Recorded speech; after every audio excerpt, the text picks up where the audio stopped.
Happy.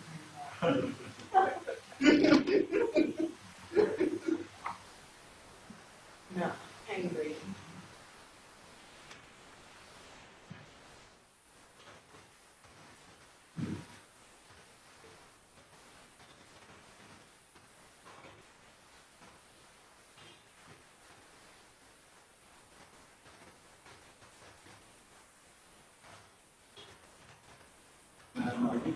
You guys operating on backlog cases, like, and so what did it, like, what's the volume and what's the prognosis?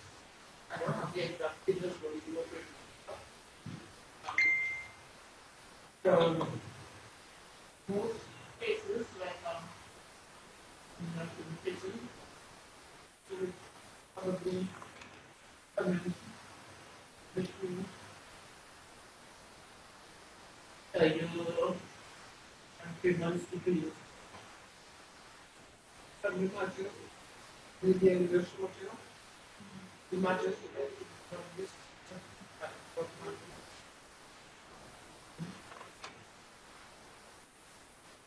to clear it.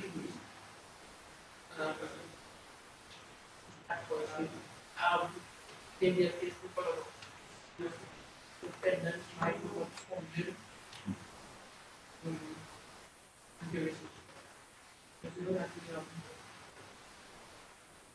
as an island, you usually have people who do the culture. Yes. And when we are just between the French islands. We have a lot of people. So you don't think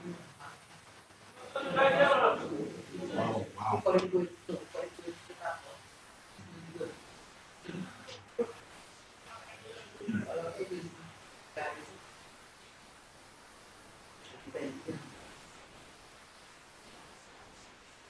Hmm.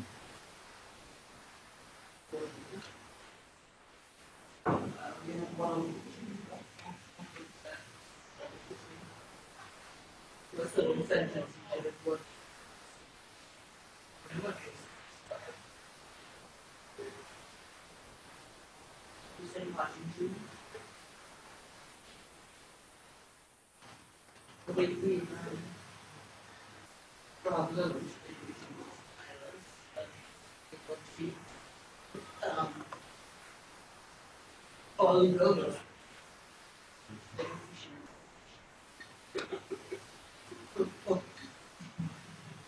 Doctors, yeah,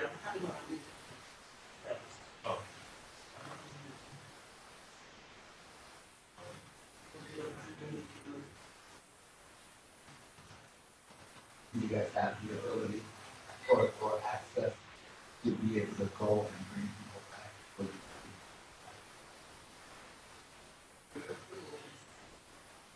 get ready to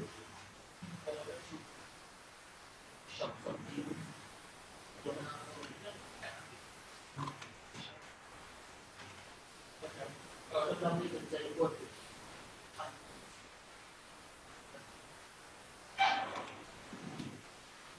Did you face, did your home, was your home destroyed?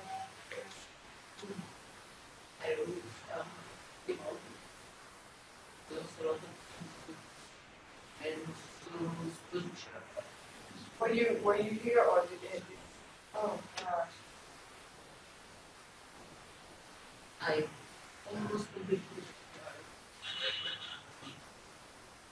focused on my city.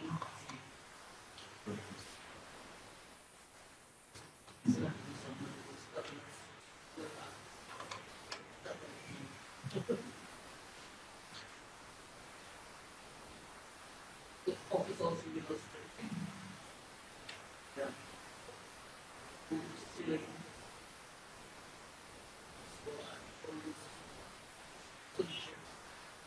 totally nature.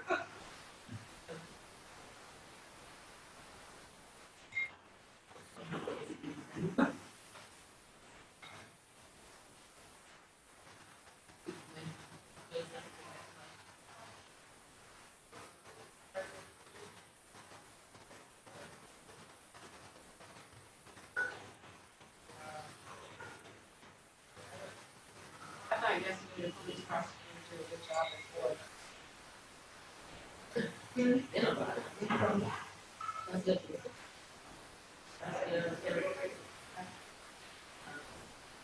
right now we have a delegated committee on to work. Have submissions to the library. Some of them was starting, some of them it was very good.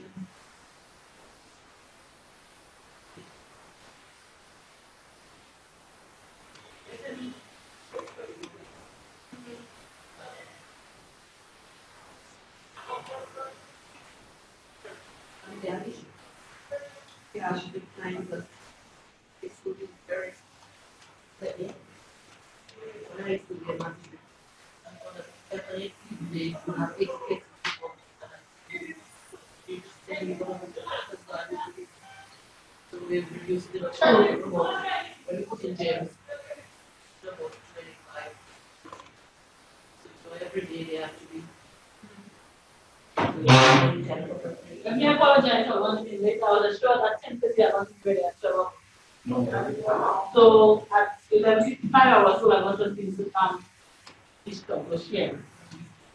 And then when I got the message from where I came down, I was to find out that lunch was now being I've already sent them in for 2022. Alright. I know that the other people. Yeah, because you know, but it's Yeah, and we get this one. So I told them that they can't do that, they can't do this. So they're like, "Oh."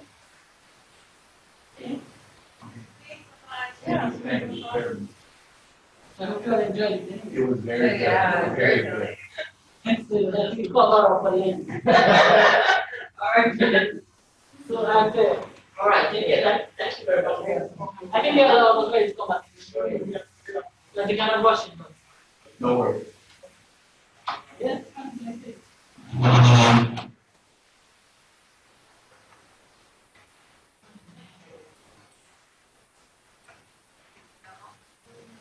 I took a picture of the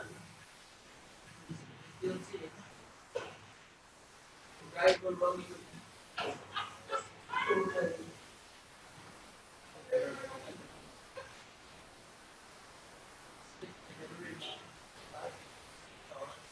Right.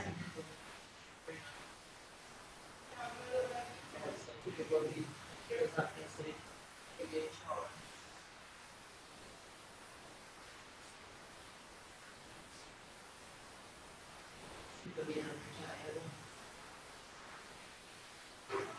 I found out that the hurricane was headed this way, I was so sad because I really think this is a beautiful, beautiful place. It's stunning.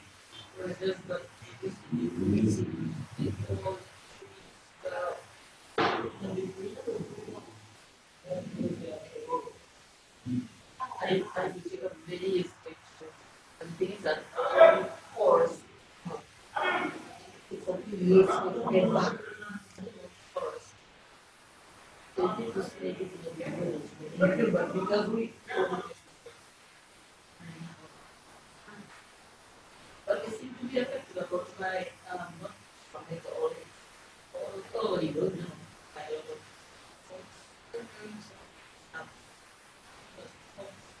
the tropical storm. It might go to the village, to village crops, because village damage a lot of rain. Just I know your roof. So we're just scared of the weather. I'm doing this one. We will read the wash together. Please, the waters. Please, listen. Was there and this doesn't make this loud noise. The rosary, which is somewhere, is over here. And they had to go to try to stand up and they couldn't go upstairs, they couldn't go because we actually saw electrical lights partly they were there was people here. Yeah, because the thing is that they eaten them, preserved them because it's almost time. But nobody at home took them. They brought the information was at the so they were here waiting for you go to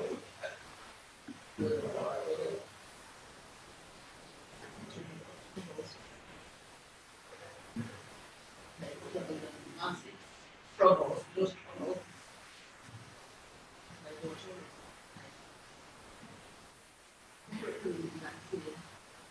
water on our faces. Lying on the bed and we couldn't see nothing. I could bring water in. Just nothing, anything.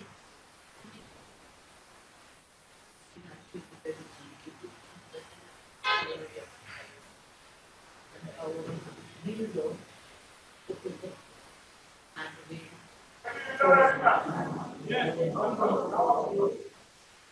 I'm going to that was no bending it away. Waiting to we didn't keep that but because in very lucky so we just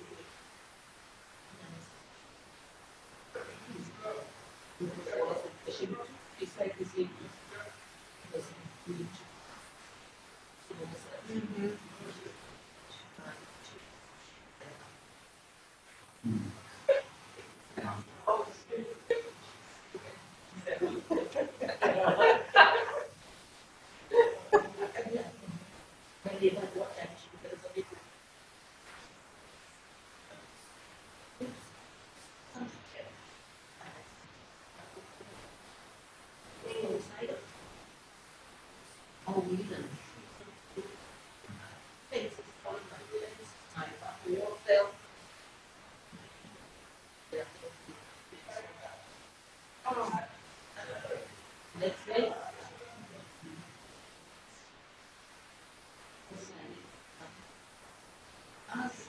hurricane focus on hospitals. I was so really never see that. Saya harus switch this on. I was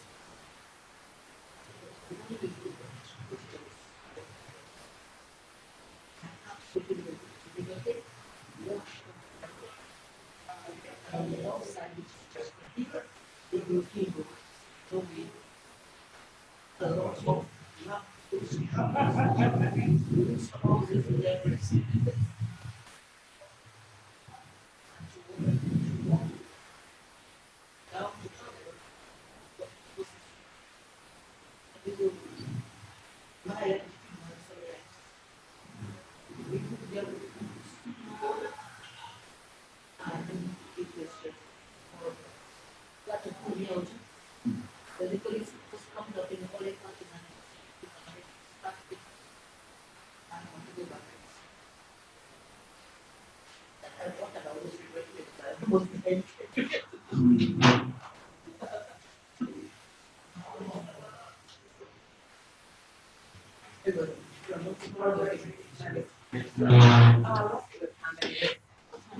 So 5 minutes, 1:35 135? or 25. 120, we got 5 minutes. Right.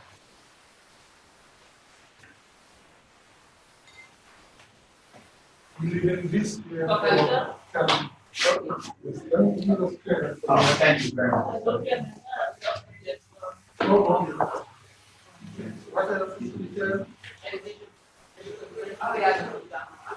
You are done. Thank you so much. Sir. Yeah.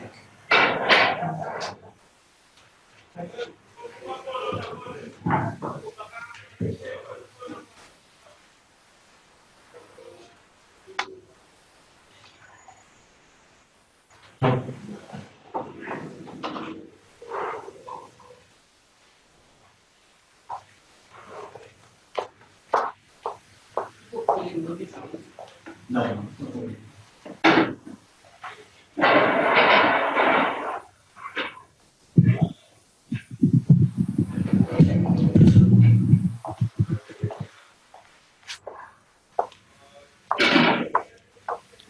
Definitely need a break.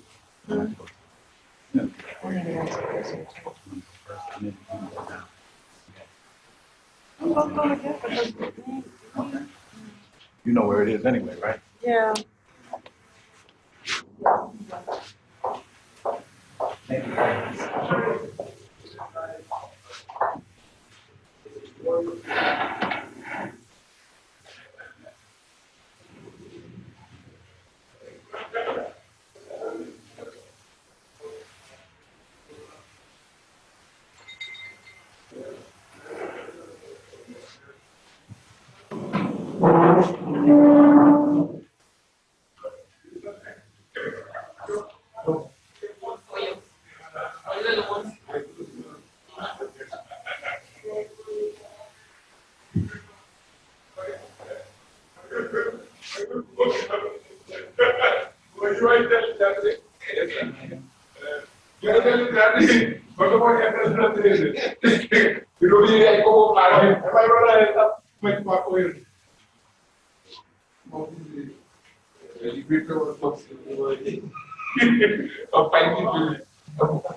Chukula, the greater Mula has succeeded. You corrected that, no? I'm the Papa, I corrected that. Mula, like,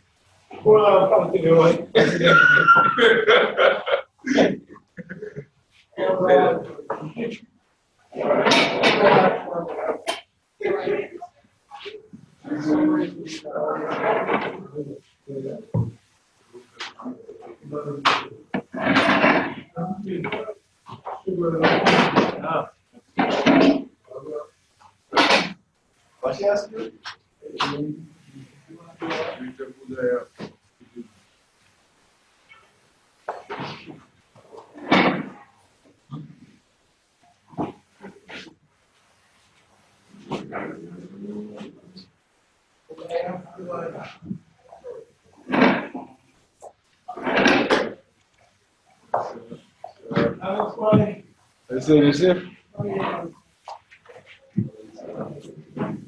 Well, it does the best she can do. Yeah, just hope is up all the time.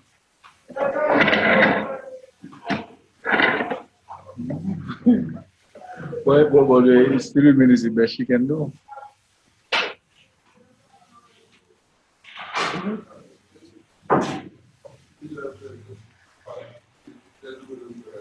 Yes, sir. Oh.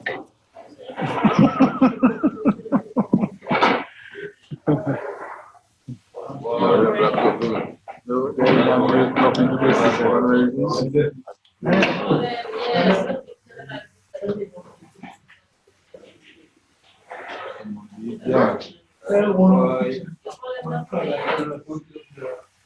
yeah.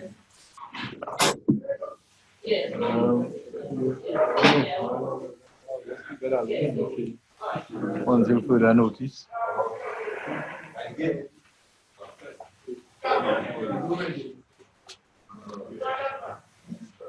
Hey, baby. So I'll go tomorrow, guys, yeah?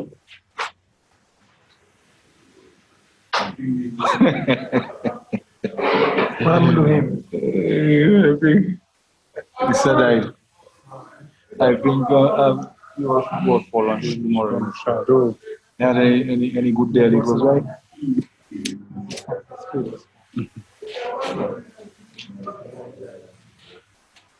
Oh. And how much purpose? I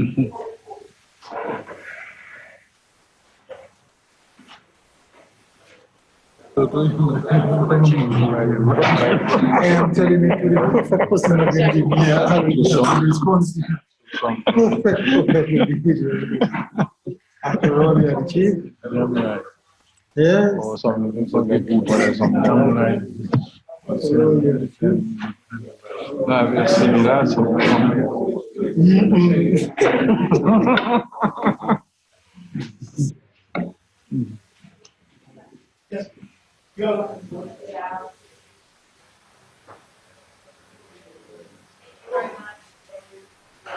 No.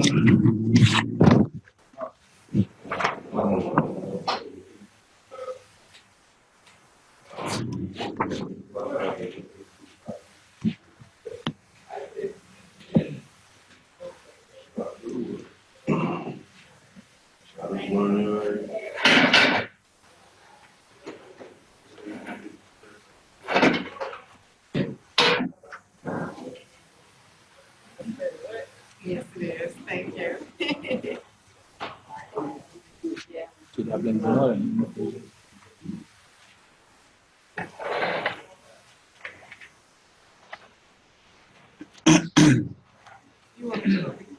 Sure.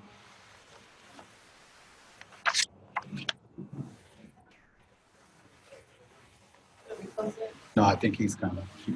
This one need to go there. Sure, he's coming, he's coming. Does anyone have valuations? I'm missing two.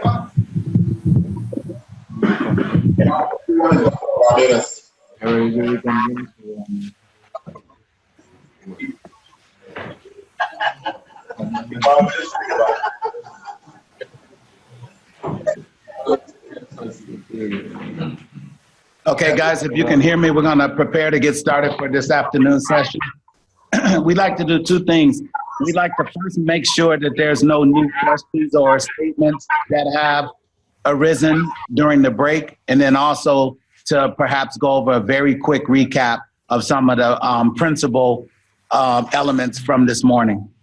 Excuse me.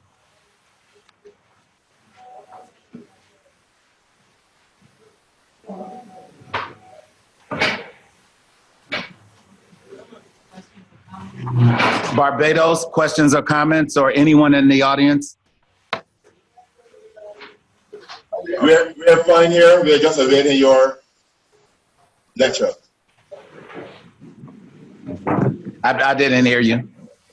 I said we're fine here. Just continue. Just continue. Okay, fantastic.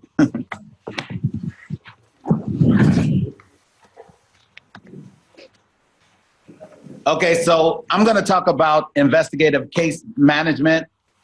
And this is going to kind of lend itself back to what we've been talking about, the process of managing a case from the very beginning through the end, with the end in mind in the very onset. So we talk about the goals. In order to know where it is that we're going, or what it is that we hope to accomplish, we have to plot a type of a map for ourselves. That map will lend itself to the second point on this slide, and that's thoroughness. If we thoroughly draft our course up until each point of the investigation, then we remove the opportunities for holes to exist. I heard the comments made earlier when I stood off to the side and you guys were engaging my colleague in the conversation about what the defense, or it was brought up, what the defense may assert or how they may attack a proper case, right?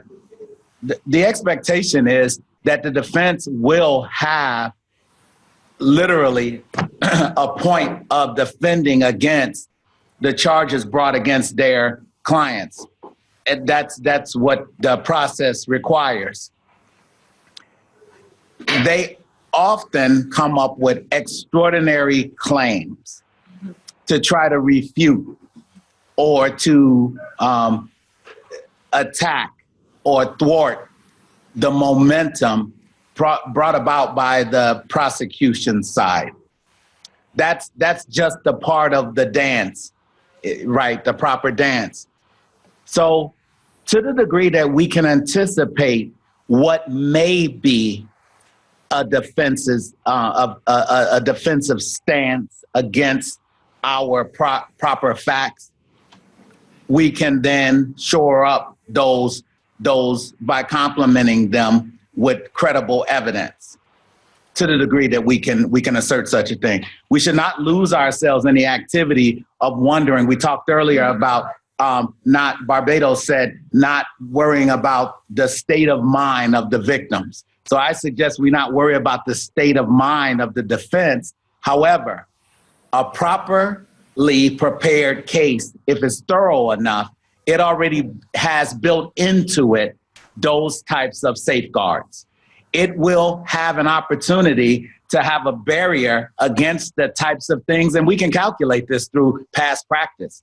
We know cases are unique in that the time, the proximity, and the operators, the components in that particular case may be different, but typically across the span of a year or of one's career, the cases begin to kind of mimic each other in their processes, right? So if our process is sound and thorough and our report writing is likewise, then whatever it is that the defense seems or attempts to assert against as an attack against our front, right, our justice front, we won't have to worry about that because we will be prepared. Evidence management, we talk about integrity a lot. So the integrity of preserving that evidence, that's really everything. You know, ultimately, once evidence goes to a managing system, I don't know if you guys put it into a locked area or room or a box, but at some point, law enforcement agrees that it needs to be preserved intact and untouchable or unmanipulated by others. But I suggest that the care begins immediately upon us taking control of it, so that the preservation and the integrity part of that starts at the very beginning. And it's never divorced, right, from our activity, even when we extend it to its resting place before presented to court. That evidence has already found a home in care, right? So its home is the care that we extend to it. And that preserves the integrity, and that integrity is irrefutable in court. Charts and maps are great, but it's gonna keep coming back to the same theme because, and how we're using that is when we use charts and maps as evidence, we're painting that picture, the road that got us here. And that's what, so I'm gonna ask if you could flip to, as we go through the slides, it's going to be number 6, section 6 here is sample cases, synopsis, or sample case synopsis. And though the word here, the choice of words is chronology, it literally is the timeline. And I just want to take a quick look at this. If you take a quick moment to read in your handouts, and likewise on Barbados, I'm asking you to do the same. I apologize. Tab 6 in your guide, in your training manual. And if you could just take a moment to look over the facts in this, and then I'll explain why we thought this was a significant handout for this course.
So if you look at this study here, this case study, what it really does is it talks about the order, the times, and the proximities, the locations for a particular event. It talks about a formal complaint being brought to a police district, a station. It talks about a statement from a witness, right, to the crime. And if you look at that section there, that very detailed section, the most vast paragraph here in this handout, if you look at the descriptive nature in which this information is asserted, if we could just get our own police officers, certainly we have that problem, to give an accurate depiction, each time that they talk about what they're seeing. This would make the transaction of law enforcement a lot easier. But for the purpose of this training, you'll see that this is very thorough. But what you also notice is the timeline. The times are in here, so you can revisit time. Times are important also. I don't think I mentioned it earlier.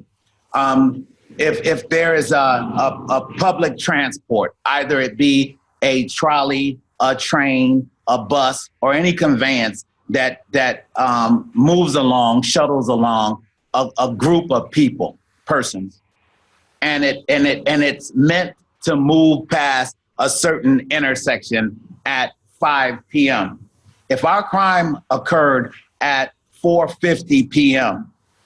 and I know that our crime was committed along a conveyance route, what I'm meant to do is, because it's unlikely and quite impossible for me to freeze the time to stop those operating or housed in that conveyance and to make them available for witness statement. However, if I revisit that place, again, with my timeline in mind, what was specific or particular to this area and what time, that conveyance will be useful to me tomorrow. The likelihood is that those who access a conveyance at a particular time on a particular day are likewise to practice that behavior on a regular basis. We are, in fact, creatures of habit. So we want to, and though we can't preserve the actual participants in that ride along that conveyance, we can with probability, a high degree of probability, we can revisit and have the likelihood of producing persons who had in fact witnessed that crime. So that's again why we keep playing with that continuum of timeline.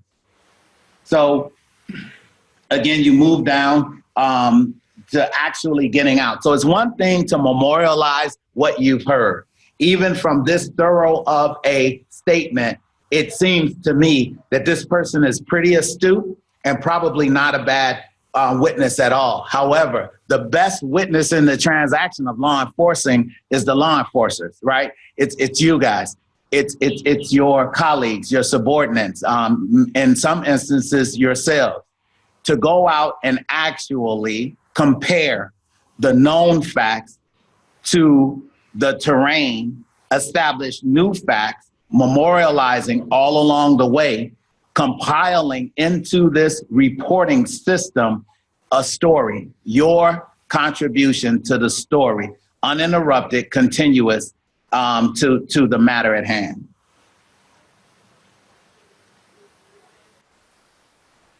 Once the defendant makes him or herself available to the knowing and the proximity of law enforcement investigators, understand that may be, in a lot of instances, in this scenario, the defendant presented there in the police district or station, but in most instances, or a lot of instances, it'll be out in the field. Take every single opportunity to have the dialogue with a witness or a defendant as potentially the most critical time and perhaps the only time you'll ever have such an encounter. And involving yourself in that critical conversation may be the most damaging in terms of their stance evidence for the case. So the most valuable evidence for the case, right? So damaging against the defendant, but powerful and fruitful for the prosecutors.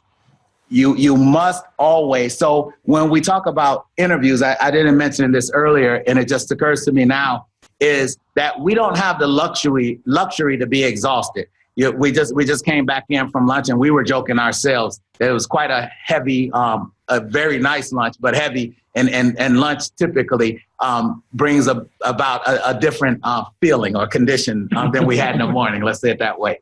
But the fact of the matter is, if I'm going to go into an interview and for whatever reason, either that I'm suffering from a migraine because my sports team lost last night, or whatever the ideal condition is does not exist, then I have to pause myself for a second, a moment, because when I enter that room, I may never have that occasion and that opportunity again. That opportunity has to be utilized to the best of its ability. We don't have two rings at that bell. So we have to make sure that we are controlling the things that we can control to the degree that we can. And we understand that it will never be unimportant, that interview. So we don't have an opportunity to go in there and have a B- outcome. It has to be the best, our best game face for that event.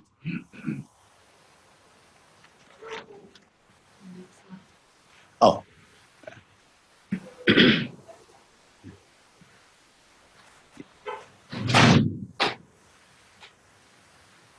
Again, how was it recovered? So a proper documentation of the process. We never, again, I said the assumptions have to be few, if any at all. We can't assume that people will know or automatically consider how it is that something was recovered. So we must document the whole process. The course of business being routine, and we start talking about practices and what do you say?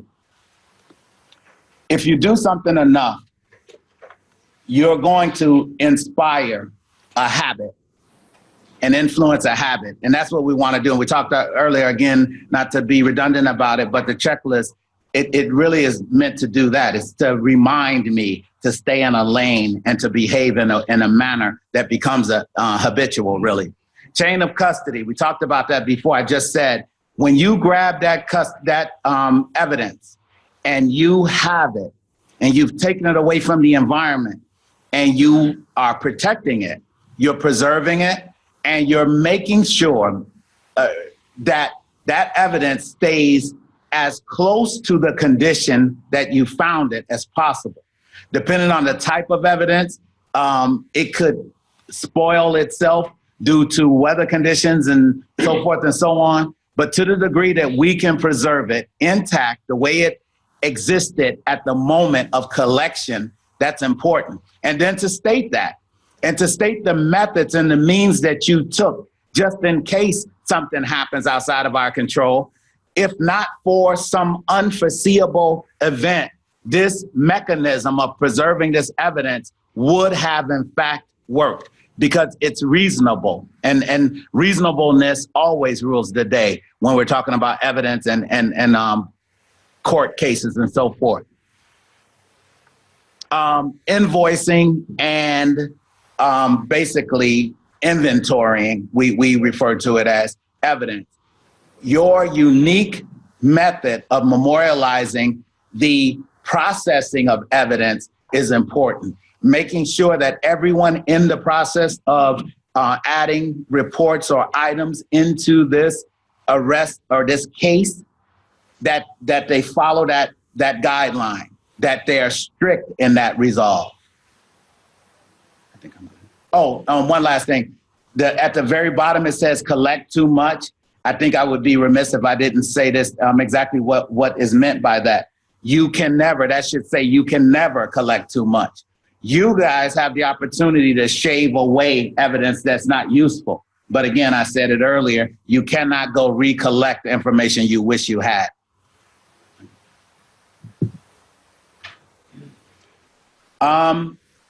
Where do I want to go on here? Say again?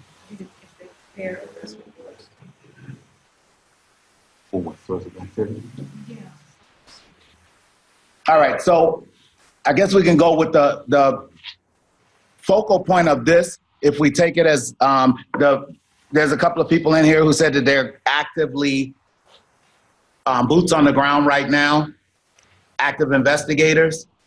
So we just want to talk about that from your lens, the actual arrest process, the booking, the location. So again, the consistency is important. So having the proper booking process and adhering to it, having an arrest methodology. So that's to say, if there's a team working or even two persons or more, that the process of actually arresting and putting a person into custody, that should mimic the results or the activity from the past. Medical treatment. Certainly, and this is important, if a person is in need of medical attention during the booking process, anywhere in that process, it should be noted two things. One, that we extended the courtesy of care to that person. That should always be something that's paramount. That we afford arrestees, as everyone in the society, the same luxury of preserving their wellness, right? And then that should be memorialized. It's an action that we should all be involved in without even having to speak it. However, it's worth noting because it speaks to the integrity and the character of the officers that are processing these folks. This business of ours is transactional in a way, but we can't lose the idea that we exercise ourselves and a high moral landscape, and we must always remain there. Also, I mean, obviously, extend the caution before the statements. If we mentioned earlier, in our region, if someone is speaking and blurting out facts of a case, yes, I did, and I did it because I'm mad at that guy. Right away, we want to interrupt. The only time you really want to interrupt, and attorneys don't love this, I would interrupt only because of, and I'm going to use the word differently, I'm going to extend caution to my Miranda process, because I want to make sure that I interrupt that person briefly to say, you know, you don't have to talk to me. You have the right to remain silent, and I can get you a lawyer. And if he says, be quiet, I want to tell you why I hurt that man, then I'll be quiet. But I want to at least have the I know you wouldn't like that. I want to at least have the opportunity to introduce the idea that I tried to caution this person. Because if I always behave properly, it's a habit. It's a habit for me. And I must require that of myself and of my colleagues, and I do. And I offer to you guys when formidable, right? Or permittable, that you guys do the same thing, because that we can live with. If he says, hey, I was going to tell you everything, but now I'm not going to, then you can put that in your report. I interrupted this person to caution them, and then they didn't talk anymore, you know, thus costing me the crime, the case solution. But use your own judgment. Again, I don't suggest that integrity is a problem at all here, but just keep in mind I always say we should be ruled and guided by the most strict standard available. That way we know no matter what the defense asserts, we've already got an answer for it, because we've already considered, but did I try to do this? Because again, gone and lost are the days we're not running down a hill to grab someone. You know, there are very few, and I hate to break anyone's heart in this room if this is the case. There are very few instances where you place someone into custody or even a group, and that becomes a career case. Those things don't happen that frequently. They really don't. We like to believe it because it's a romantic way to look at this thing that we do. Typically, it's the cases that you bring. It's the behavior that you engage in. It's the result of a career well served. That typically leads to promotion and good thoughts and so forth. So don't the one thing, you know, cutting corners is a slang term, but to get to the point where you're going with shortcuts serves no one well, really.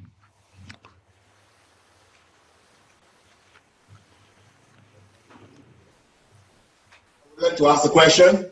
Absolutely. I would like to know what is the process in the USA and Dominica if a suspect comes into custody with injuries and refuses medical attention. He said, what happens if that happens? No, I want to know what is the procedure in the USA and Dominica if a suspect comes into custody with injuries and he refuses medical attention. Sure. I'll extend first the courtesy to our host to answer that question, and then I'll give you a Chicago response, and likewise I'll let the counselor, my colleague, answer. Is there anyone from Dominica who'd like to respond to that?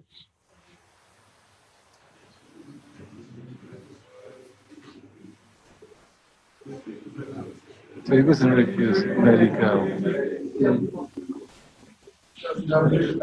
Okay.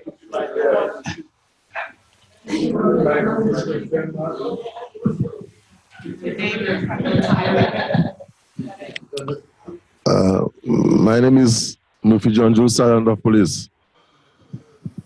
Well, with my experience as a police officer over the years, if a suspect comes into custody with injuries and refuses medical attention, the duty officer, the subordinate officer, is supposed to be the one to give him or whoever directives to take him to seek medical attention. He can't just refuse medical attention because we can't afford him to die in our custody. All right. So that's the procedure. We take him to seek medical attention. Did Barbados, did you hear that response? Yes, we did. What happens if you refuse when he gets here? What happens if he refuses when he goes to the doctor, in the presence of the doctor? Okay, so Police has executed their duty. They have done what they have. yes.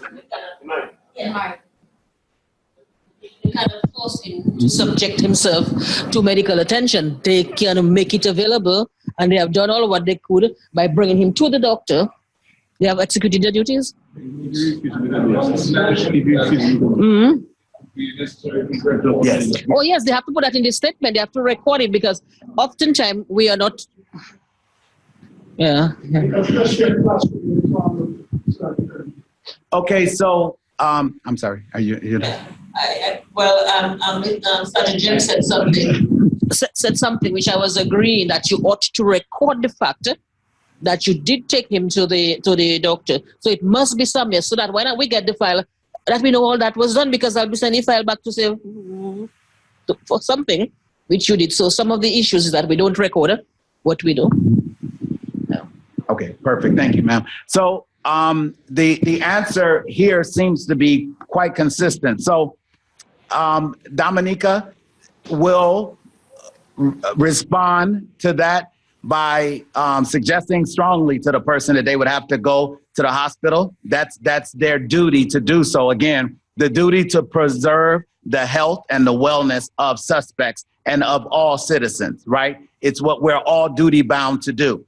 If in the occasional instance that a person has, I'm assuming, a minimal injury and absolutely refuses medical care, that activity would be memorialized in writing and definitely backed up with witnesses stating that this person will not be taken into medical care under the guise of medical attention. So I'll say for Chicago, the same is true, that we will not force anyone to go for medical attention unless, of course, like the first sergeant mentioned, that if the injury is likely to cause death or some type of harm that is irreversible without medical care, then I would take, me personally would take, and I would require the same of my subordinates in my jurisdiction under my command.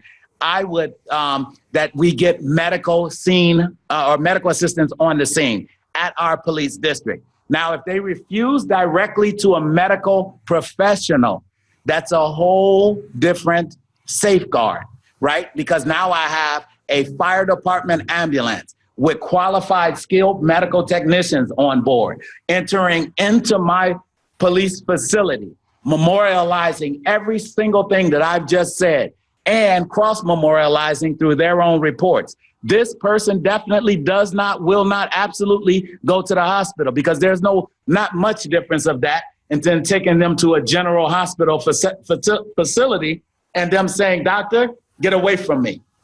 As long as a subject matter expert is told to go kick rocks, then it's over, right? But we've done our due care. Now, if the person is otherwise unavailable to keep denying, at some point, we know what we have to do. We would get the person into medical care, because the fact of the matter is they're in custody and they're in our custodial care. So we'll extend. I hope that was thorough enough of a response, but I'm sorry. The sergeant has a question.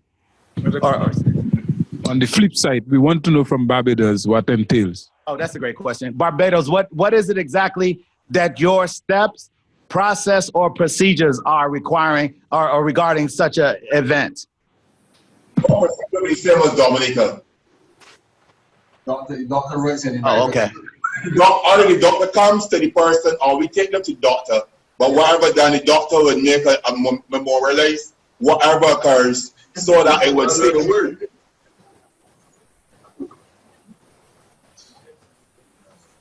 Yes, that sounds great. Is he still talking? I'm finished. All right. Well, it seems like we all agree, and it's you know, inspiring really that we all agree that we still have to keep folks healthy. That's very important, obviously. Linkage. So I want to talk about this, and then this will probably be a good place to turn this over. This is the space where I live.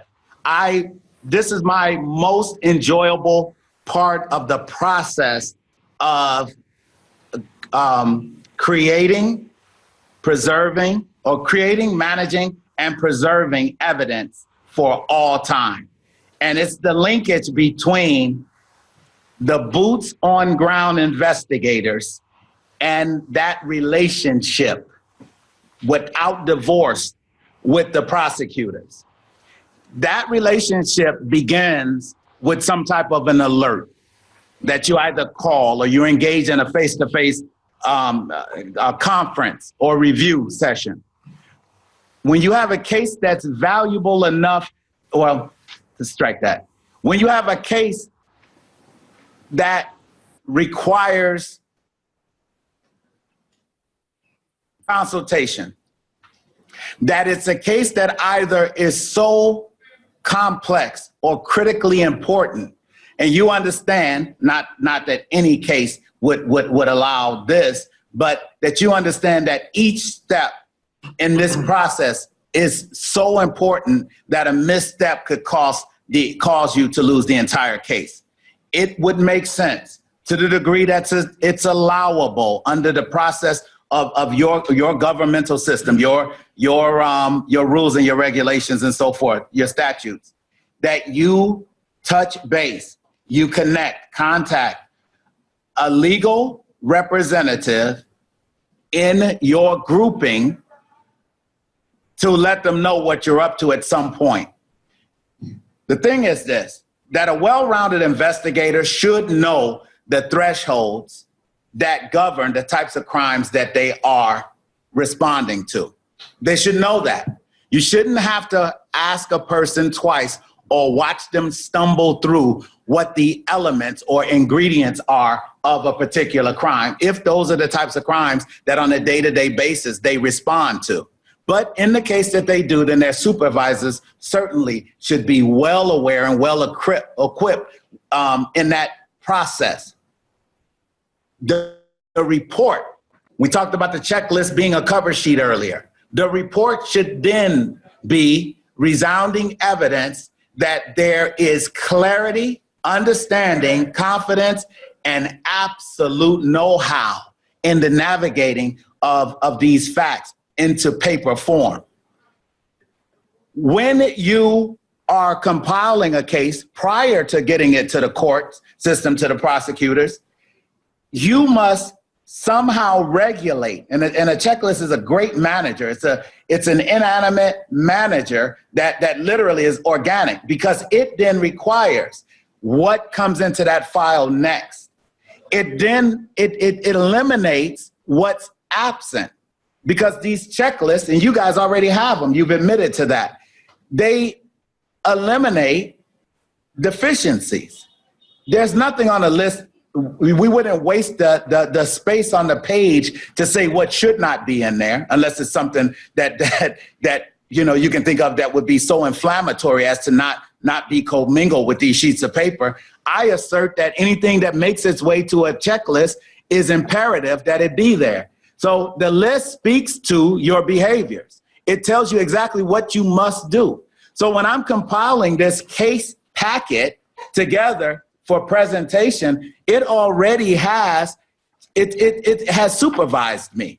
It has told me what to do. It has managed me in every way that it can. And that's why it's important to behave that way and have officers do that. And again, it is absolutely contagious, especially when it's required. So that's what we want to talk about with this linkage. And then by the time you get to handing it over, what you have is a lot less gray hairs around the room and a lot less high blood pressure, because you know that this group, this capable group of crime fighters have done their job, and they've made my job easier in kind. And then the importance. Police officers, I'll speak to where I'm from. All the deficiencies I'll own. Police officers are where I work, I've had the luxury to work in some pretty cool places, units within my department. But police officers, they're really, really, really, really good at what they do, the thing they do. In some instances, more than I'd like to believe, but I've seen, they stop the buck right there. They don't extend their knowledge voluntarily beyond that point. Meaning this, they don't try to extend to see what it is that the next person in this process does. What did the person before me do? So when you work in specialized units and you're there and someone's saying, hey, look, here is a cartel group or a group of high-level dealers operating and connected to a cartel. By the time it gets to that kind of an investigative unit, the real police work already began weeks before it comes to me. So I need to know exactly what their process is, what their behavior is. I also, likewise, should know what happens outside of my scope. What happens when it gets to the courts? I should have a fundamental understanding of what the prosecutors are faced with. What brings you anxiety? What brings you frustration? So that we can, to the degree that we can control such a thing, thwart that, so that your lives are easier. And again, I want to make sure something is clear. If you guys allow us to leave this beautiful country without saying to us, and I don't care if they're blindfolded or folded anonymous pieces of paper, what would make each person in this room's life easier as you navigate through your day-to-day activities? If we're not here for that, then what are we here for? So I extend to each of you and our distance learners the same, that you guys have to let us know what it would be, because the whole process, it counts there, because when we can alleviate your frustration, then we've worked well together, and the collective, we win, right? I guess you can go to the next one. Next slide. You want to do that one? You can skip that one. Okay. This one. Okay. You want this one? You want that? Okay.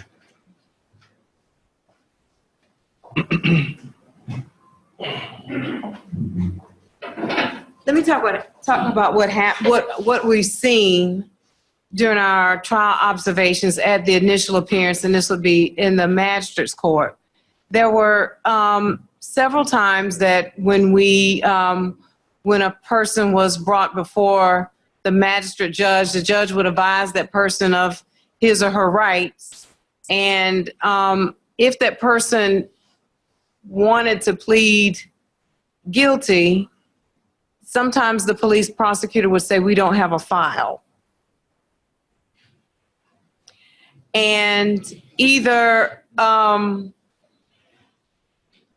either we were trying to figure out, did the arresting officer, the investigating officer not write up anything, or is it in the review process and the prosecutor does not have the file before him or her? We actually found out it was both. There was one time where it was actually pretty embarrassing, but I won't call the country, but the case had been adjourned at least 3 or 4 times for there to be a file.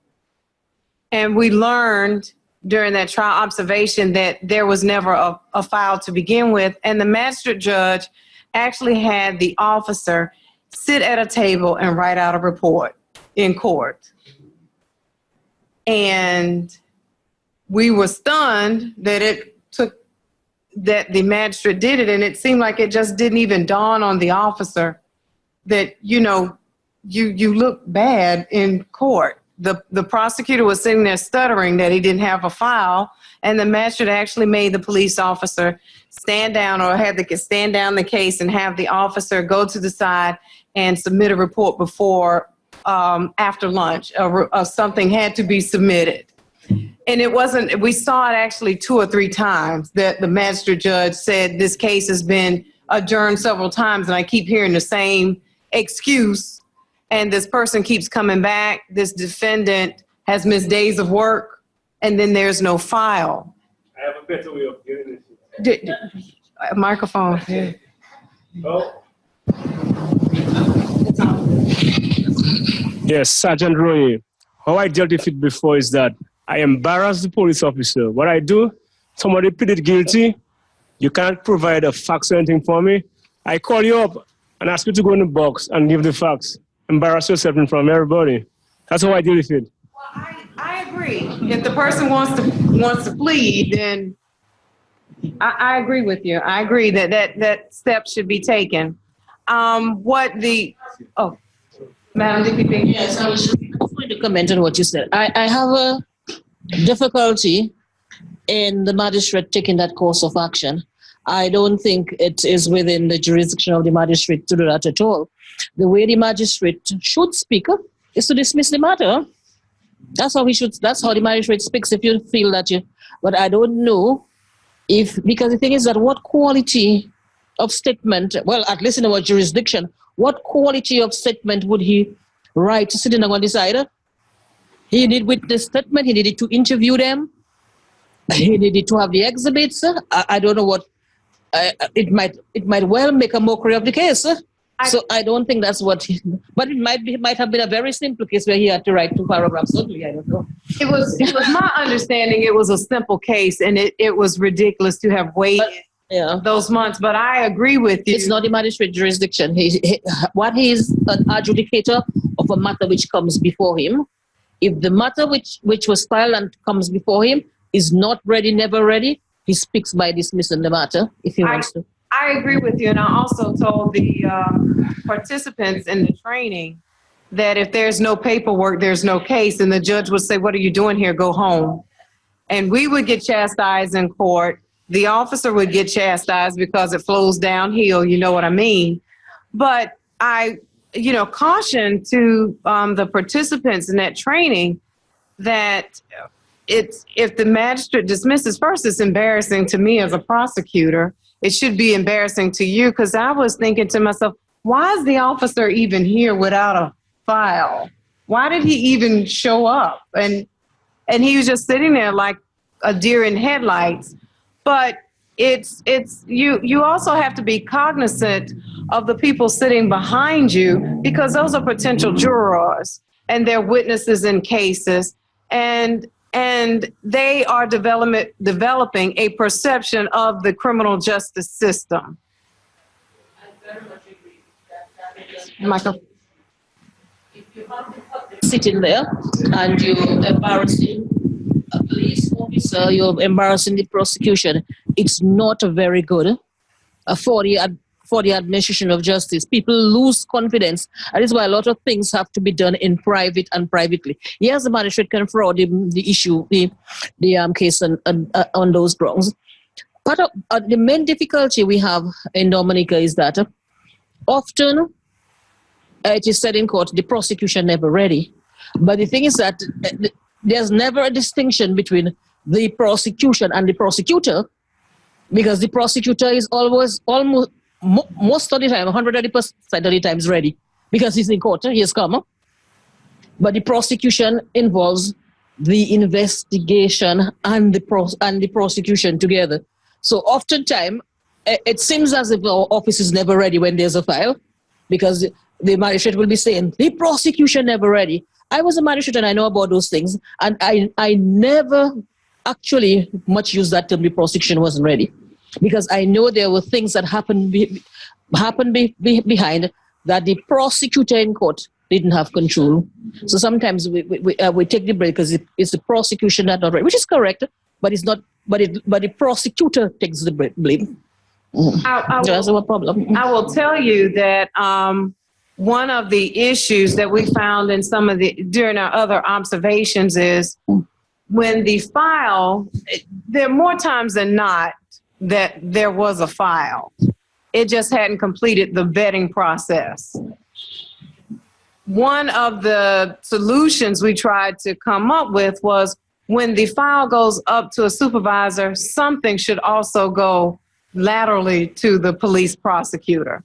Granted, it might not be finished, but at least the police prosecutor says, Your Honor, he can make a representation that we have this, but we're still waiting on additional evidence, which would also help with the cover sheets that you have.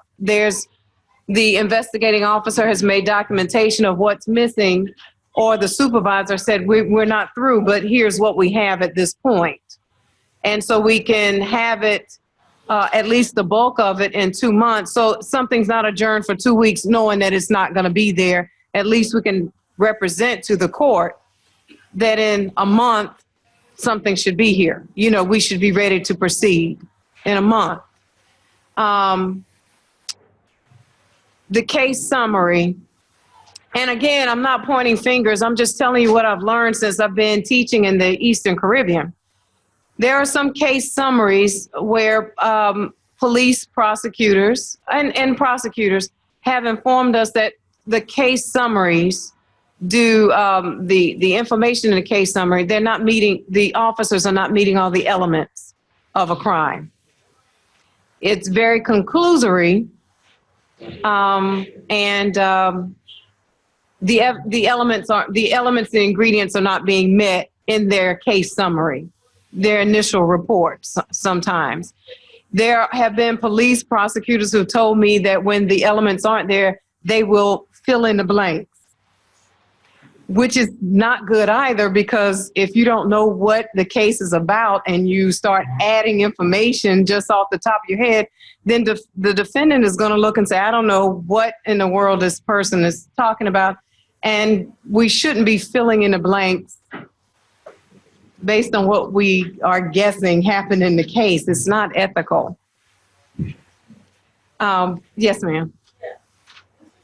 One of the problems that we sometimes have, that a file may come up and the evidence may not be adequate or not there to support the elements of the charge, and that's a whole area of lacuna. Oftentimes, the investigator may not have the support that he needs from counsel or from experienced police prosecutors. So he may produce a file in all good faith, but because of the lack of training, the lack of experienced persons, because we don't have a unit where you have that level of yes. So it does happen sometimes, and of course, the prosecutor probably would try his best to see if he get that witness to see what he requires to see. Yes. And that's why I think it might help that once a case is submitted, at least through the first level of vetting, that something is submitted to the prosecutor or police prosecutor, because again, the supervisor may be looking at it one way, but the prosecutor is looking at it at another. And at some point during the vetting process, the prosecutor needs to be consulted and needs to be aware of what's happening in the case, because they might have input that not necessarily the supervisor may be looking at. Again, an officer looks at a case one way and a prosecutor interprets the evidence another way. And so at some point during this vetting process, and I think it should happen earlier than later, that there should be some copy of whatever there is given to the prosecutor to review.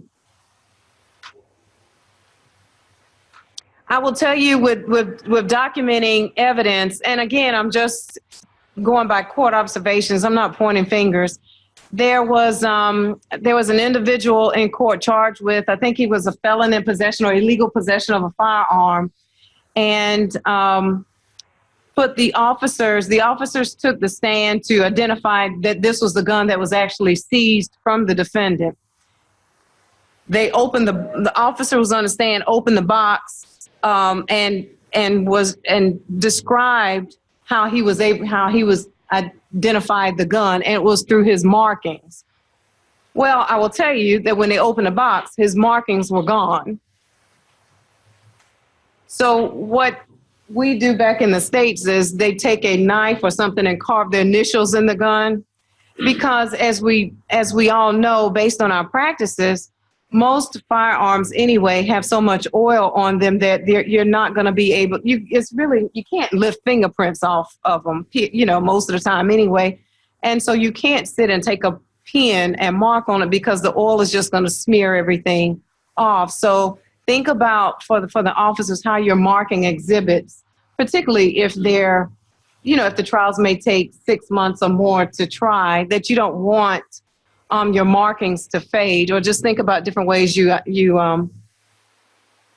again mark your tangible evidence. Trying to think what else I'm looking for. Does anybody have any questions at the point? Again, these are just things I've seen in the region that have caused certain issues at trial. Okay, you want to say something? Okay.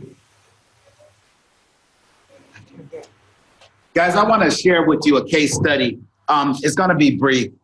I didn't write it up because it's not specific to anything that's going on right now, but it bears repeating because of just how unique and complex it was. In Chicago in 2012, we had a NATO event. We were meant to have NATO and G8 together, which would have been the first time that those two events came to a U.S. state at the same time.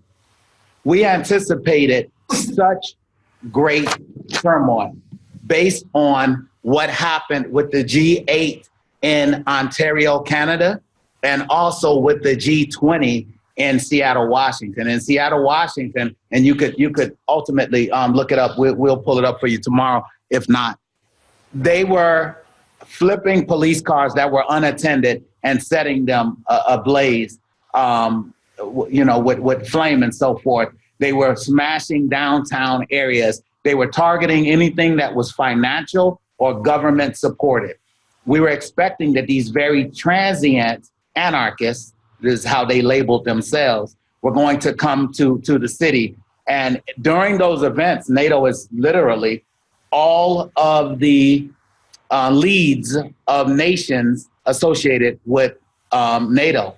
So the prime ministers and presidents and likewise from across the globe. Prior to NATO coming to Chicago, we had the Occupy movement, which was born in New York City. It was Occupy New York, and it extended to several major cities throughout the country. Occupy Chicago lasted 5 months in advance of NATO even beginning.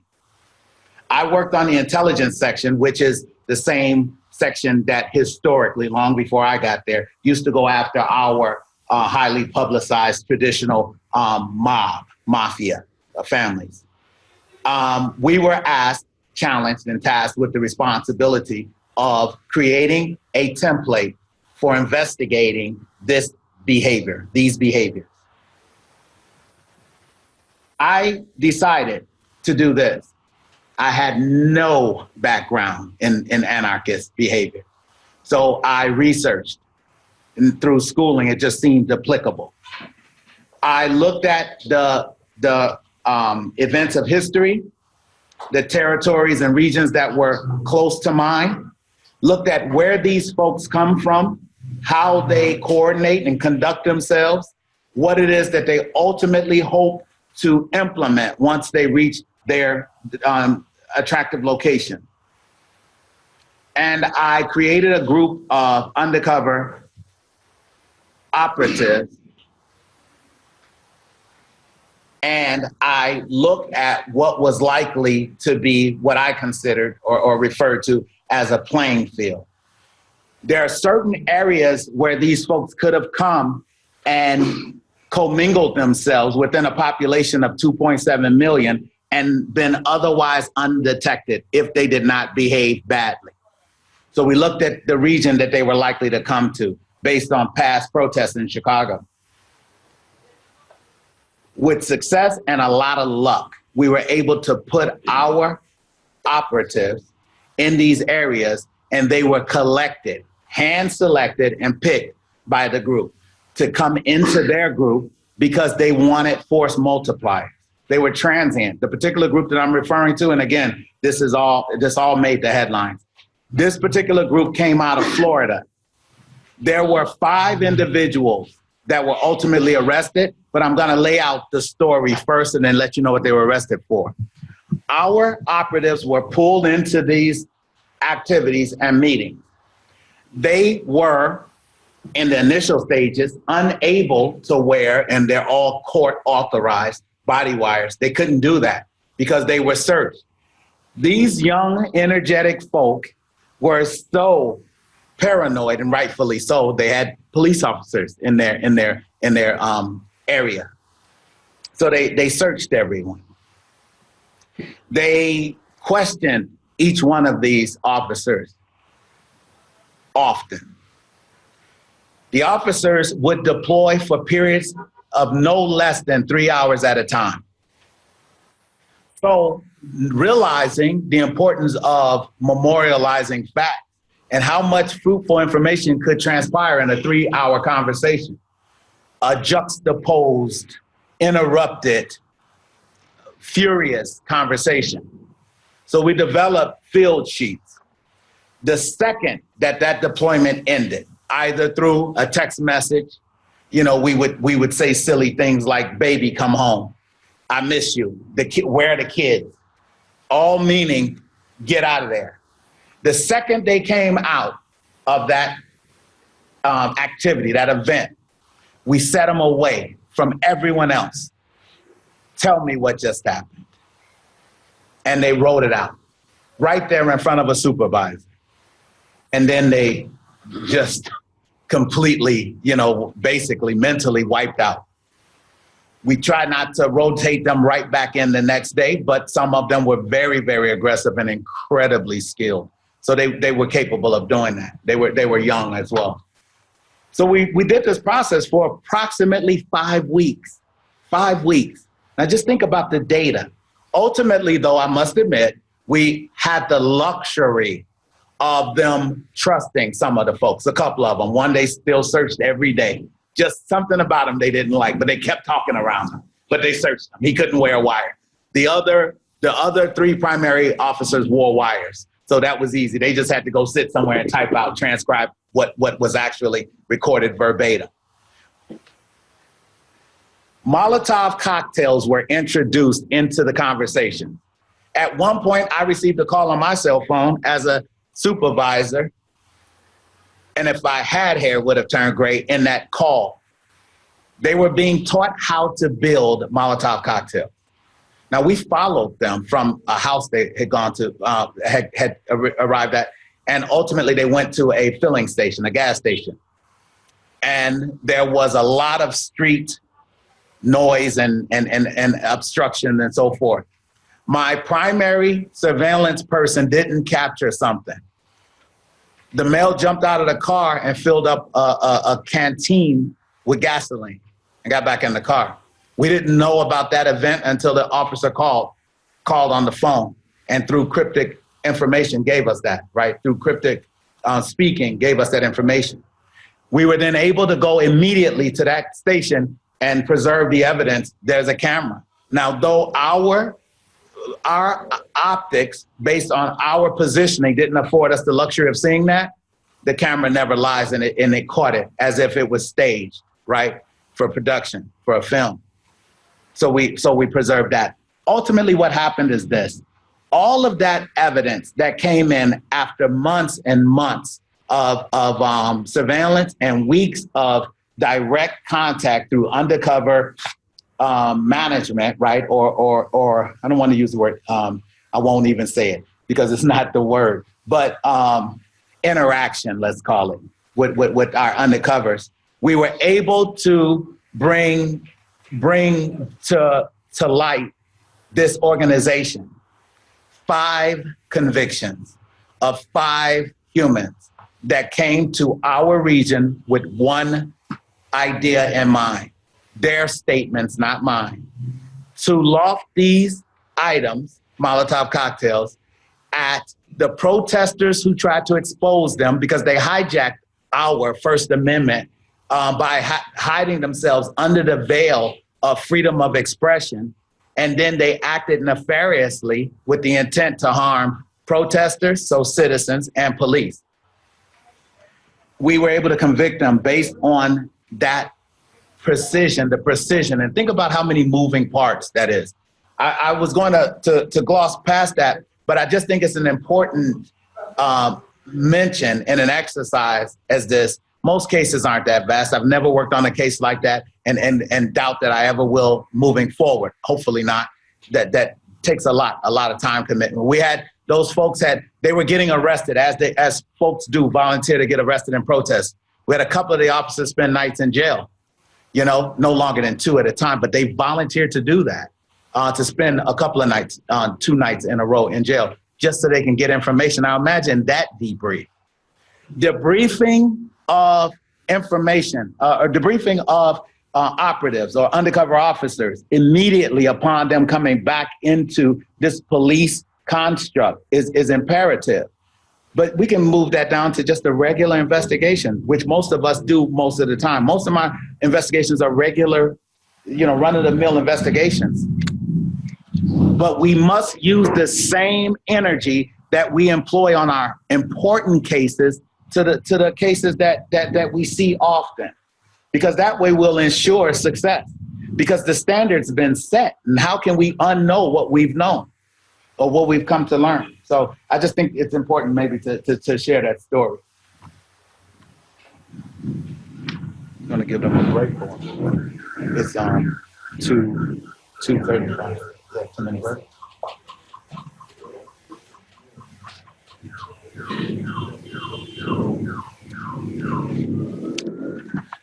Let me talk about witness interviews for 10 minutes and then we'll take a break.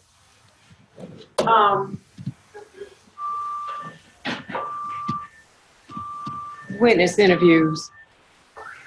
And again, I'm using a certain type of case, but what I'm going to talk about can be used in many, in other types of cases. But I was in the organized crime and drug unit as a federal prosecutor. And so most of my witnesses consisted of other drug dealers. My main witnesses were other drug dealers.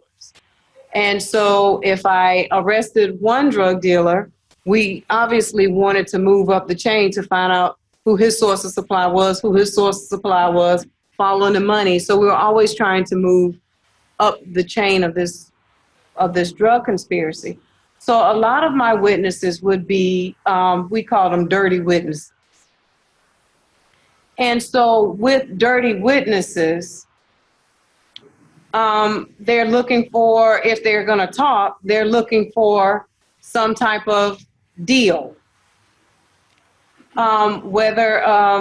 And then most of the time it would be if someone has cooperated and we believe them to be forthcoming and truthful, we would present that information to the judge at the appropriate time at their sentencing. And the judge we could file a motion for a sentence reduction, and the judge may or may not grant our motion. But we had an obligation to let the judge know whether or not someone was cooperating with us. That being said, if someone is going to, if I have 5 dirty witnesses who are going to testify against a drug target or their source of supply, I know right offhand that defense counsel is going to, I know where defense counsel is going. Defense counsel is going to say they can't be trusted. They're looking for some type of sentence reduction. So they're going to say anything to get a sentence reduction. So why should you believe them? And look what they do anyway. Why should you believe these people? And so when officers do go, and we call them interviews or debriefings, when they do go and debrief these individuals and ask them, well, how do you know this particular person? What's your connection? Some of the witnesses may say, well, we were on Highway 95. We got stopped by police one time. They found a little weed, but then they let us go. We went to Miami one time and we sold drugs out of this hotel. But we didn't get caught, but we did these things.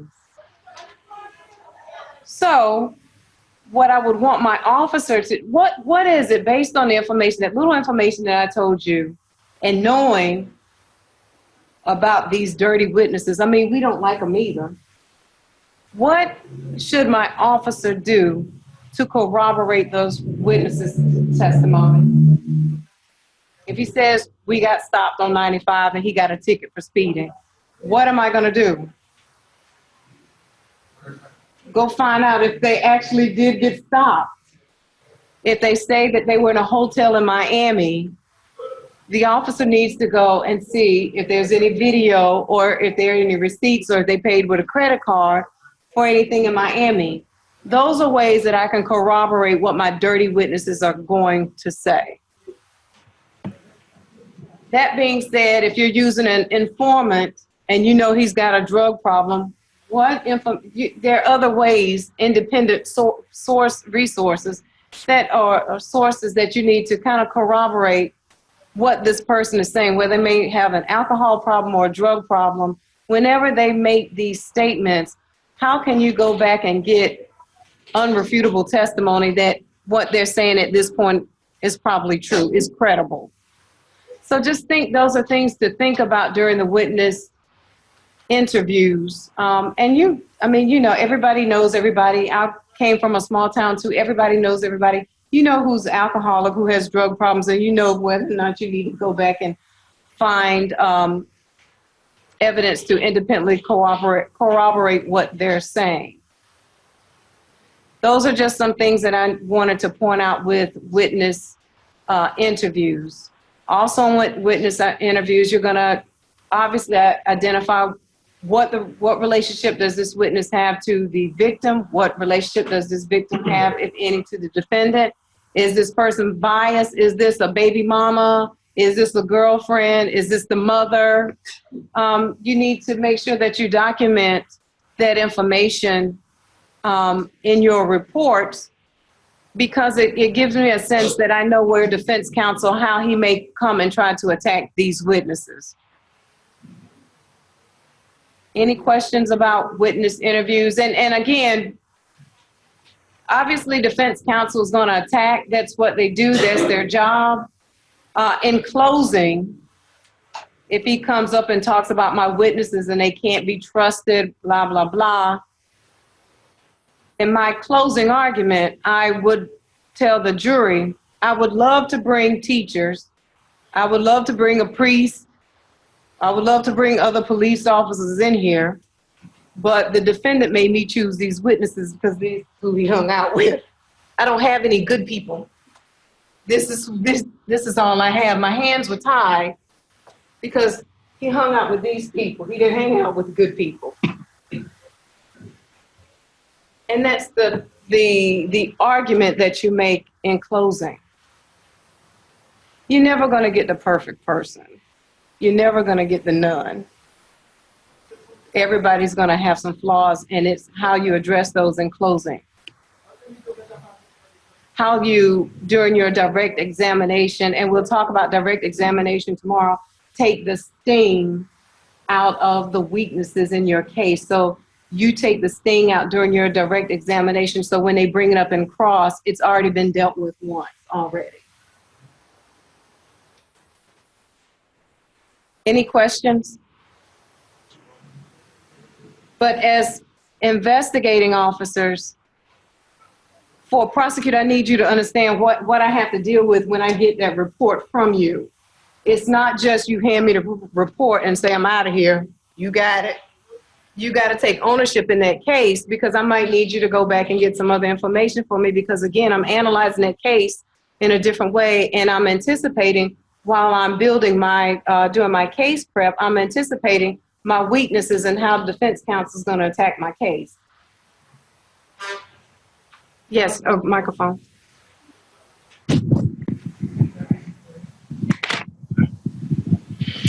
From the introduction of the case study that we looked at, which is in the folders, it would seem that on the face of it, that one virtual complainant putting in a timeline, the investigating officer should not restrict himself to that first timeline. There are different variables, in my opinion, that would impact the overall timeline of that particular investigations.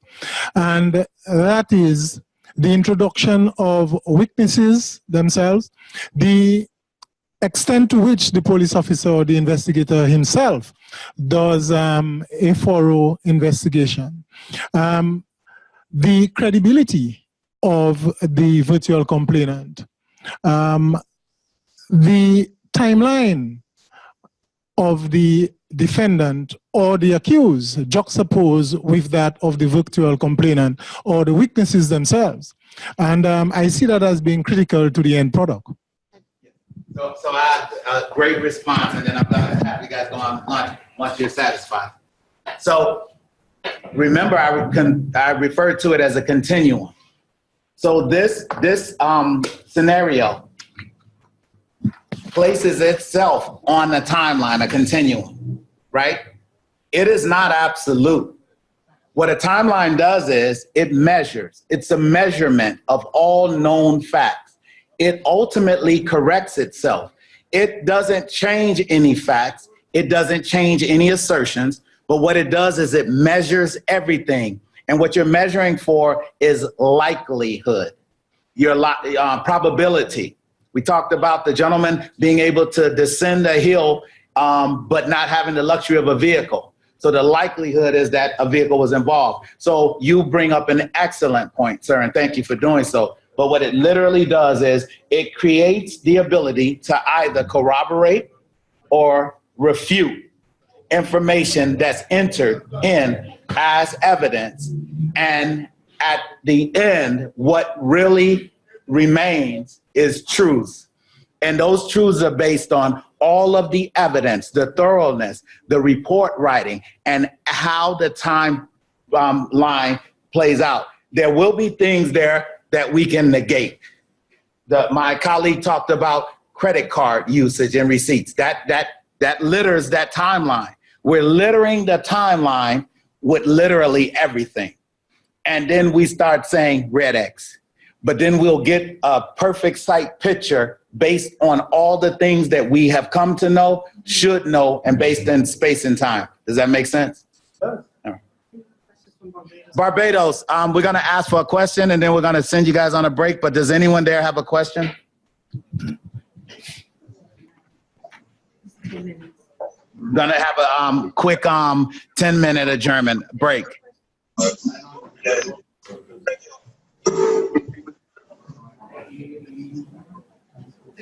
Looks like maybe.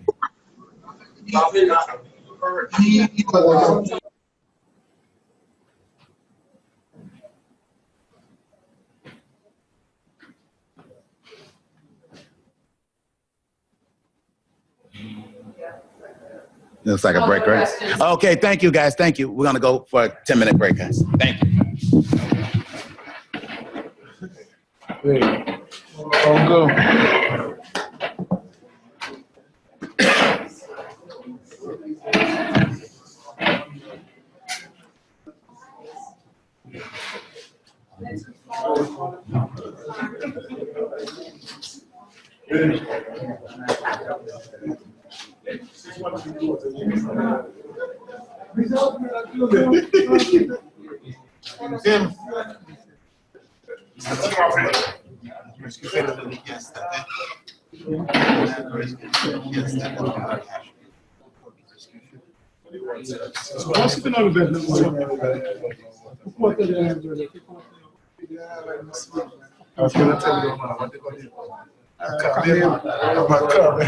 Okay, Camille.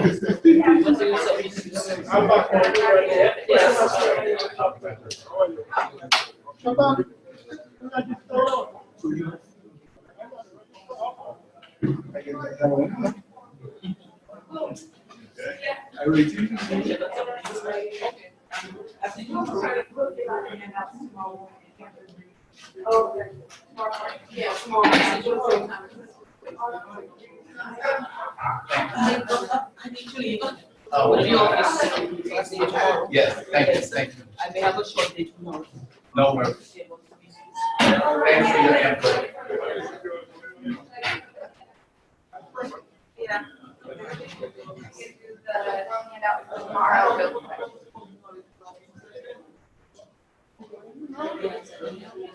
Yeah.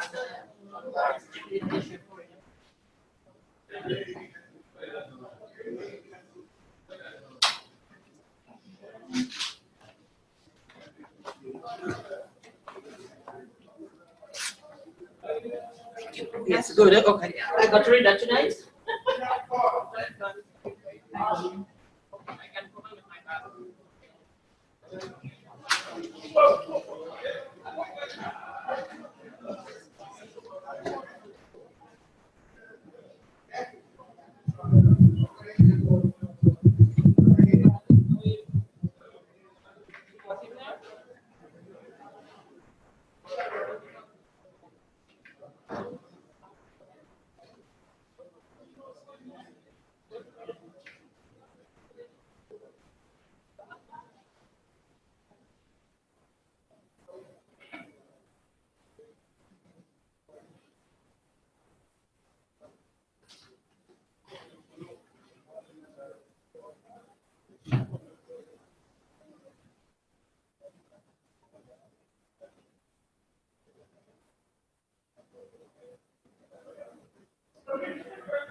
So, you know, handouts tonight.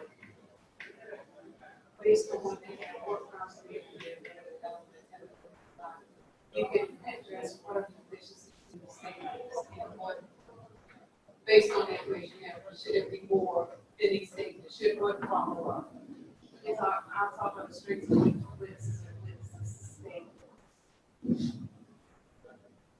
Anything else from law enforcement standpoint you would like to harp on? I mean, we can open it up because you, after you finish reading, what you can read it tonight. I'll let you start first as far as statement taking, you know, Sure. let's go through. You don't have to go through all of them, but you can pick two or three. What's, you know, and then I might say, you know, we might have someone.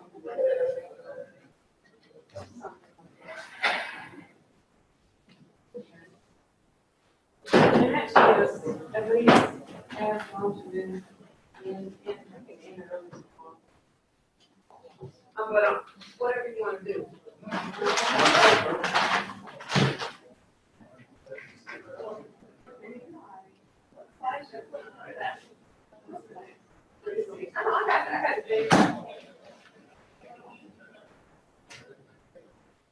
Okay, I can.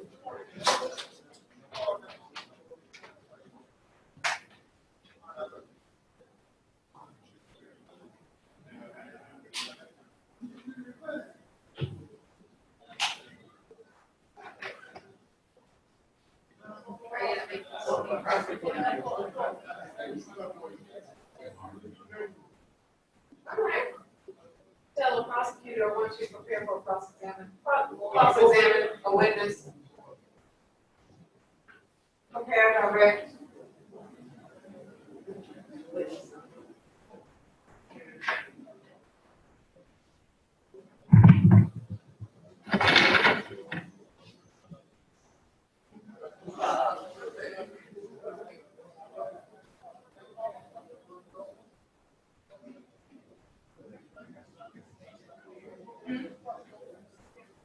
Are you right?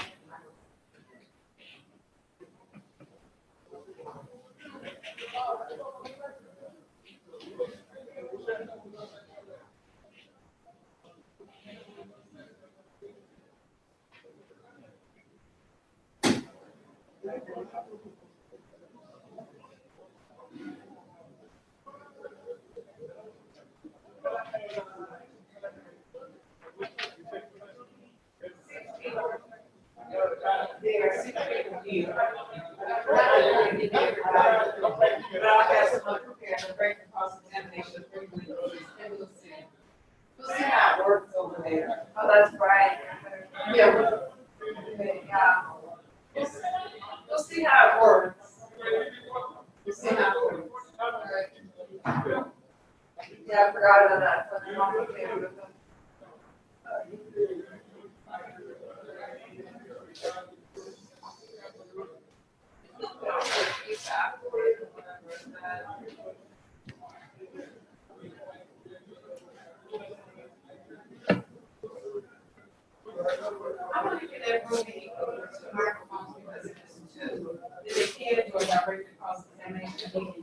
We can hear them. Good question. But Yeah, remember, that's it the breaks only- up. Right, that's the only thing. As long as they can, I think, like, as long as they can hear us clearly, I think the biggest benefit would be that. And then telling them to give feedback. if Exactly. they can. Okay. All right, so I'll make 6 people here who prepare a direct and cross. Give them a vital responsibility, like something, you know what I mean, something.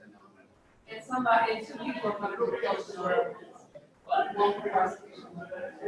So that's 8 people. Not saying we'll get to everybody, but.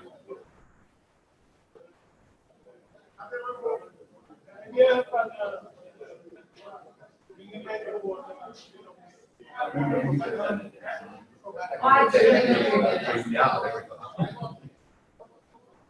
I'm thinking like, I don't want to.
Hey, yeah, it's not, we're good. Their summaries are fine, right? The reason we got that Steven scenario in was because their summaries, there were issues with their summaries and the other. We're fine with how it's going today. We're fine. I'm good.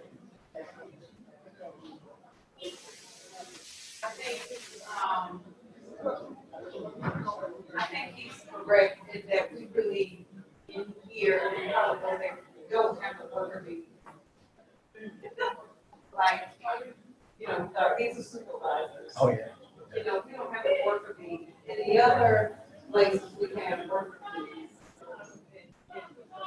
Big extent of this process, right? But we'll see. I think that they're more towards what happens when the case gets to the process.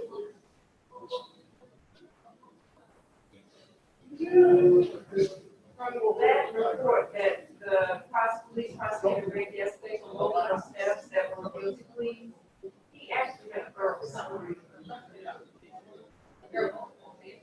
Right, he actually had a thorough summary. Well, it was the same guy, you know that, right? It was the young man who walked us. Oh, That was something. He yeah, walked well, the us. other ones, again, they said they were just filling the blank. Right. So there's, you know, you see, you know, where we now, yeah. You just kind of see where, you know, that was, they were talking about filling in the blanks and not filling stuff in, you know. And it's a little different here. Yeah, just the ambush.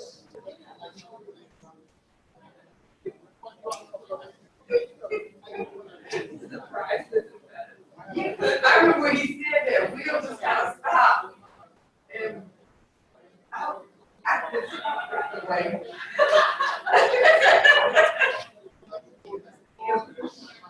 I remember he just stopped. It's super nice. I can see him. Right, he just, because he was walking, because he was walking, he was doing that. Oh, okay.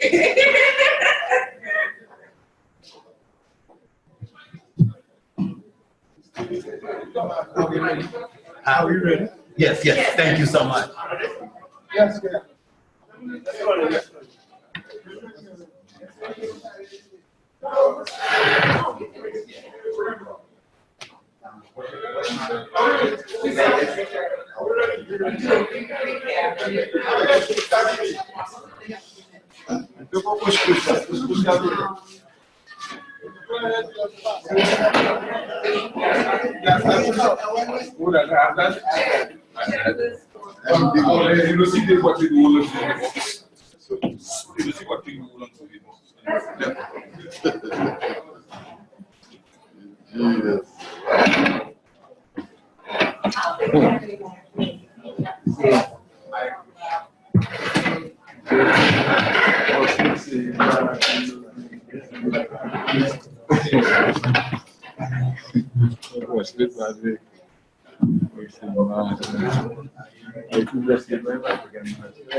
Barbados, we're getting ready to start back up.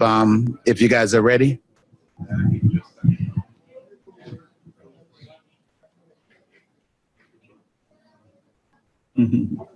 They call me.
Okay, guys, we're going to jump back in this. I've just been told that we're going to try to get out of here in about 30 minutes. We want to pack it full of some information and then give you guys some things to consider overnight in preparation for tomorrow, which will be a packed day. I won't predict the ending time of the day. I'm going to leave that to my colleague. However, I'll say that the sooner that we get started tomorrow, I'm assuming the sooner that we'll be able to go enjoy this beautiful country, both countries. So I want to talk about a couple of quick things, and then certainly want to welcome some input from the group. When we talk about a case review, and everyone in here who has prepared a witness for a trial understands that the more confident and the more prepared that a witness is, the better the flow of the exercise of presenting the case, right? A witness should never have to wonder where the crime scene was. A witness should be able to recall unique, specific events about that scene, as they are all unique, right? Just by the mere idea that they're separate from all other crime scenes that have ever existed. So there should be that familiarity. and that confidence in reporting those facts. Know the process used during the investigation. If a chef presents a meal and he's questioned as to what the ingredients are and he pauses, the likelihood is that he purchased it from a store, right? That he did not, in fact, prepare the dish. Likewise, could be the assumption in a trial. The fact of the matter is we know that our officers are bringing their own cases to bear. But the fact of the matter is they've done a great job out there in harm's way. But that's where the work just begins. And that's the thing. The hardest thing about being a supervisor was letting these, again, warriors, and I use these terms all the time at home because they are, in fact, warriors. They're out there in harm's way a lot more directly than supervisors are. But they've done the hard work. Now the necessary work begins, right? The dangerous work is over. The necessary work begins. And it's necessary that they are good craftsmen and women in the regard of memorializing this activity. Identify inconsistencies and anything that may be ambiguous. What we want to do is this. We want to wear two hats when we're processing or reviewing a case, right? We want to, and we spoke about this a second ago, we want to see the things that the defense will be looking at. And if we look at an item that have been memorialized, and to me it seems vague, or it could have a double meaning, then I definitely and certainly would want clarity before I march off and defend this page, right? I would want to know exactly what these things are. One way to ensure that ambiguities are absent of our report is that slang language is not used. Common language is not used. And if used minimally, right? And what I mean by that is we've all heard the term or terms like court ease or legalese, I should say. It's the vernacular in which you speak to exercise your thoughts and to deliver those thoughts to court in a precise manner and an effective manner.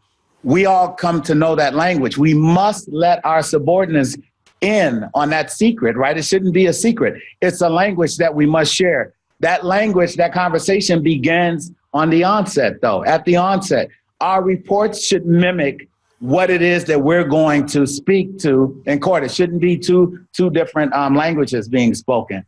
So we want to make sure of that. Inconsistencies, again, time. Being a little off is fine. And the other good thing is this, and I thought about that when you returned. Sometimes, my colleague said it earlier, there's no such thing as a perfect investigation nor an investigator, right? My case, the successful case that we had, I said myself that we had some good, talented folks working. We had a great plan and we had a lot of luck. The fact of the matter is this, you have to make sure that if you have an inconsistent statement, even of time, that sometimes it's important to leave that in there to show this is what was stated at the time. We came to find out that could not be true because though the witness remembers this bracket of time, the actual time is memorialized or earmarked by this credit card receipt, which is time-stamped in a way that is irrefutable. Acknowledging the fact that we left that first indelible misstep in place shows the integrity. We saw this and it caused us to unearth more information so that we could make sure we were on the right path. And we did that. With confidence, we present to the court. This is our first statement of fact. We disproved that by a thorough investigation. And we now know, different from the beginning, that here is the time. It's just a good business. Assign tasks and deadline. If you have the luxury of working with a team, even if it's a team of two, then give someone tasks.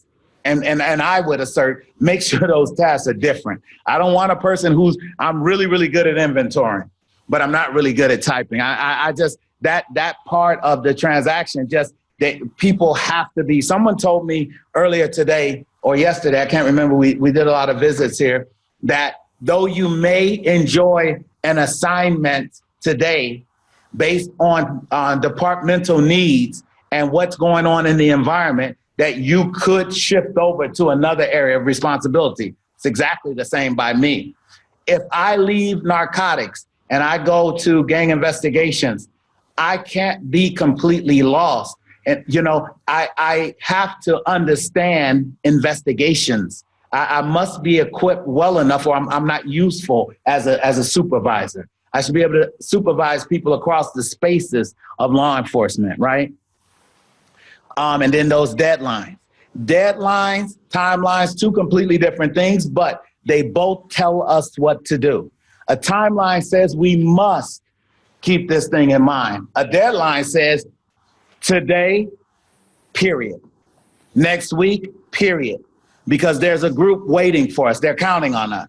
So the deadlines that we're given, and to say, if the prosecutors say we need this by Tuesday, I would always challenge my folks to do it a day earlier, because what will happen inevitably is something that we cannot predict, an accident. It's going to happen. Something's going to challenge us being able to keep that deadline.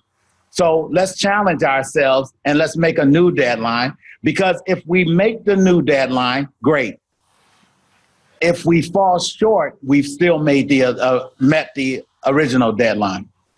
Communication is important. Again, I say, to the degree that your municipalities allow this, giving a call, having a contact, maybe not to the prosecutors who are directly involved with ultimately delivering these items to court, but someone in your cachet of legal minds should be able to give you direction if you feel lost. You know, at some point, people move in and out of these spots, even supervisors. They should have access to asking someone, how should I be navigating these waters? Who's come before me, who's expert in this regard? And could they lend me some information to perhaps guide me in the direction, not asking for answers, not asking someone to reword anything, but to just give you your or put you back in the position of your north, right? Where it is that you're hoping to get.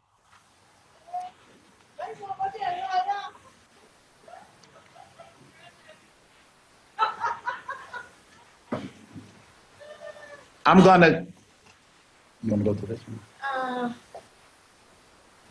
Tell me which one.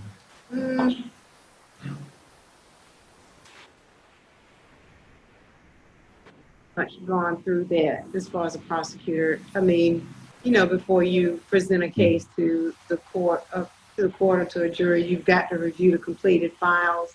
Well, let me talk about this one. Okay. And I'll just give another example. When I obtain and study all photos, I'm just going to give another example of what I've seen during trial observations, not necessarily here. A police prosecutor was trying a traffic accident, and the magistrate judge was trying to just imagine in his mind where the accident had occurred on one street. It was something like 3rd Street or 5th Street. And the judge was just asking in his mind, did it happen here by this store? Did it happen there? Just trying to figure out where exactly on that street that the accident occurred. And so the judge started asking just it went on for about 5 minutes where the judge was trying to pin down exactly where the accident occurred. Nothing wrong with it. Some judges has asked those questions. And so after the police prosecutor asked all his questions of that particular witness, the defense attorney started asking questions. So then I look over at the police prosecutor and he shows me photos. And I was like, okay, the judge was up here for 5 minutes trying to figure out where the accident happened. And you've got the photos right here of the accident. So why didn't you introduce the photos into evidence? Because that would have taken 5 minutes off, and it would have assisted the judge and he's seen the accident, so it would have helped him kind of decide how it occurred, where it occurred. The photograph speaks volumes because the lighting, the road conditions that day, the photos say a lot. I think that the police prosecutor at that time may have not known how to introduce exhibits into evidence. It happens. Some people know how to. He was young too, also. It happens. But if you have those exhibits, talk to someone about introducing these exhibits into evidence to help strengthen your case in chief. As a prosecutor, before I try a case, I'm going to go out and visit the scene of where the crime was alleged to have occurred, so I can have a better understanding of when someone is testifying where certain things are. I review all officer and investigator notes. Of course you do. And it helps to understand. I think what's the benefit of having a police prosecutor, and what was helpful for me when I was first starting out was ride-alongs with an officer, because I didn't understand, like in DWI, driving while impaired investigations, when he was saying somebody blew a 10, what was he blowing into? What was the machine? It was helpful for me to understand what that officer was doing when he says he's weaving on the street. Is he weaving in his lane? Is it just a little bit this way, or is it actual weaving across, So it was helpful for me to understand exactly what the officer, actually what he does when he's on patrol. Always stay in contact with the victim's family. I'm going to talk about victim witness advocate a little more. The last time I was here, Madam DPP had asked about victim witness advocacy training, and we hope to bring that to your country. If you have an opportunity to interview the suspect, if the officer does, make sure you review that interview to see if he's lying. Hopefully he'll take the stand and you can cross-examine him on whatever statement he's given, but most defendants, based on my experience, don't normally take the stand, don't want to give statements, particularly since the burden is always on the government to prove its case. Very briefly, I'll talk about a victim witness advocate. I know that there are probably some people who serve in this role, but they're not necessarily the advocate, but they have similar responsibilities. A victim witness advocate is a person who is embedded within the police department and or the prosecutor's office. If I'll give an example, police comes in contact with a victim of sexual assault. That victim witness advocate will take down that victim's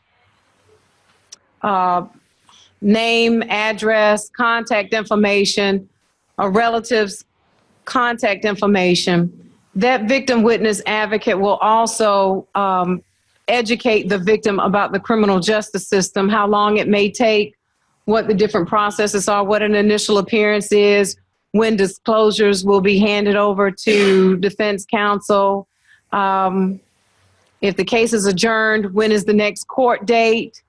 The victim witness advocate will let that person know whether or not they need to attend court on that day, or whether the case is going to be adjourned again for whatever reason, so the victim has not missed a day of work if that person is employed. The victim witness advocate will make referrals to other social service services that are in the area.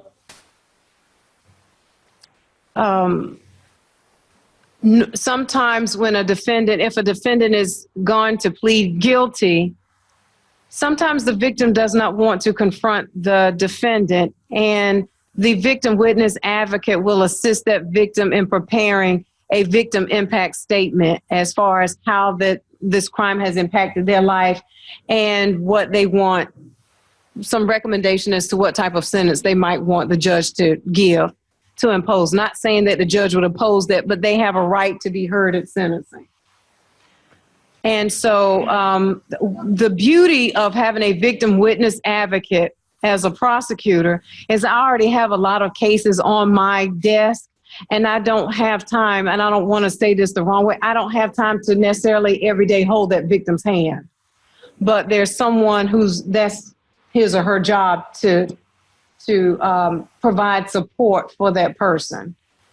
Police officers don't have, and I know that police officers do stay in contact with victims and witnesses in crimes, but sometimes you just don't have time to hold that person's hand, particularly if a crime is, or a trial or the process may take more than a year. That victim witness advocate, that's their job. If a victim or witness changes addresses, the victim witness advocate has that responsibility of making sure that all contact information is updated.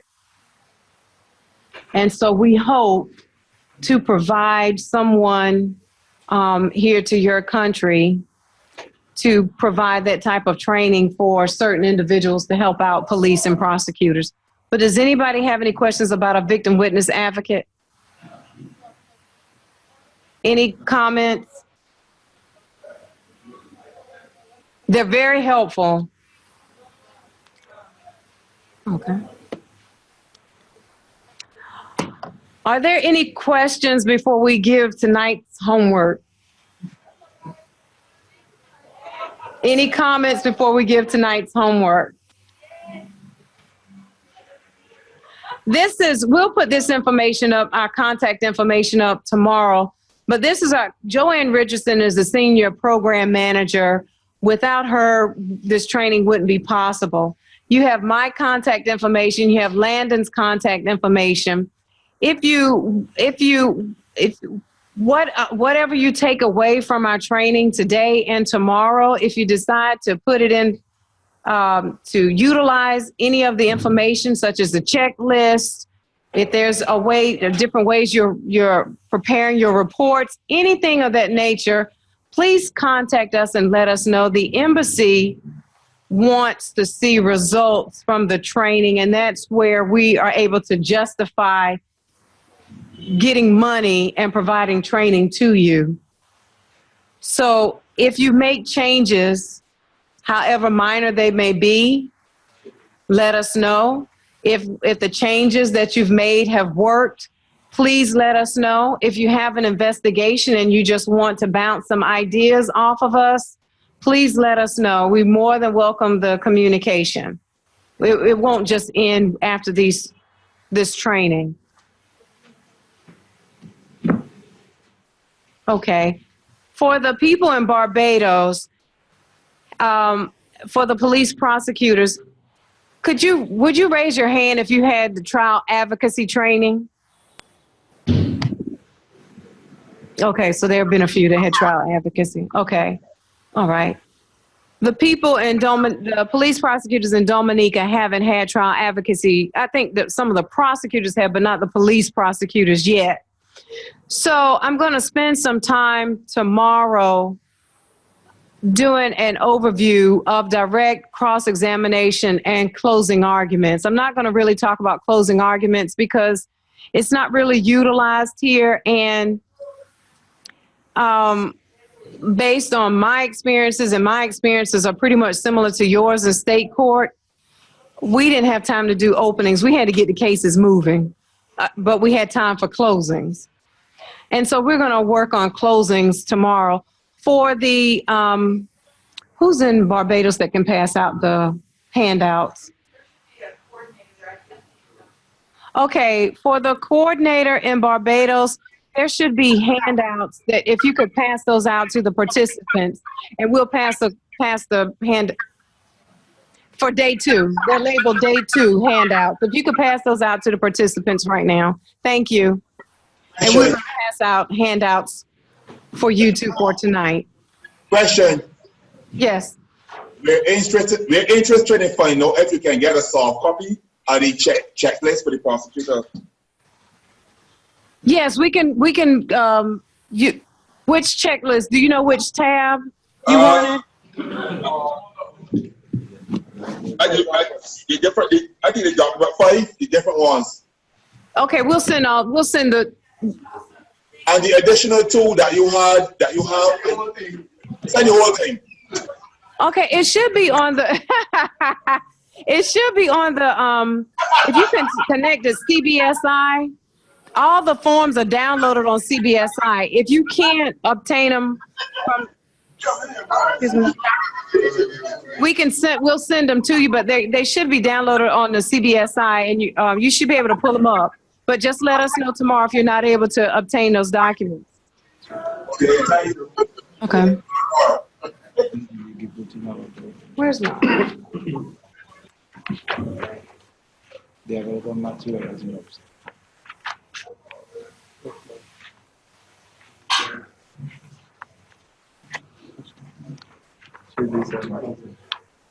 So if you could take out a pencil and a piece of paper, and I'll let you know what your homework assignment is. It's not bad. It'll be fun. You finished? Yeah. Okay, these are things that we want you to think about for tomorrow after we do a recap, tomorrow morning's recap. These are things I want you to think about tonight as you read these statements. For Barbados and Dominica, what crimes would you charge based on the statements that you have? What crimes would you charge? What are the elements of those crimes? Are there deficiencies in the statements? If there are deficiencies, what are those deficiencies in the statements? For each witness's statement, identify the strengths and the weaknesses.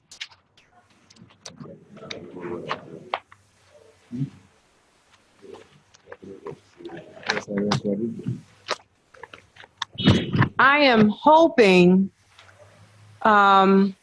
this is what I plan on doing. I'm going to talk about trial advocacy tomorrow. I'm going to give you an overview of trial advocacy training. I'm going to have 8 people here in Dominica prepare a presentation for tomorrow. So I'm going to ask for for 2 volunteers to draft a direct examination of the victim in this case. So do I have 2 volunteers? One person is going to do. I want 2 people in here to conduct, to prepare a direct examination of the victim in the case that you'll read tonight. So do I have 2 volunteers? Or I'll just start picking. I'm gonna need 2 people in here who are gonna do a cross.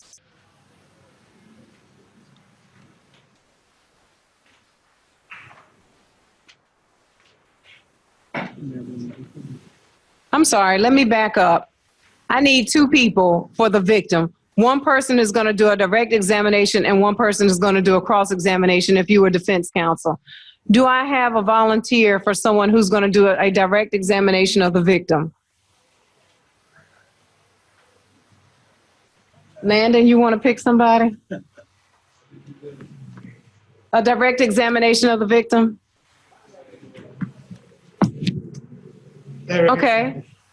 Who wants to do a cross-examination of the victim? You'll do cross? Okay.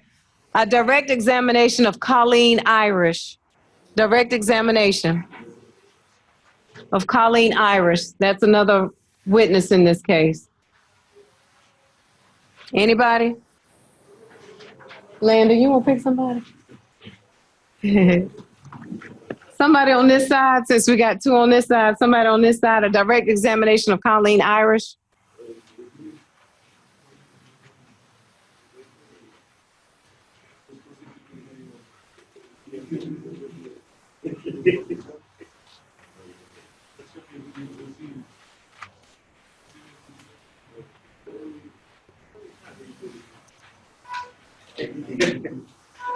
All right, we picked one. Yeah. Right here in the center.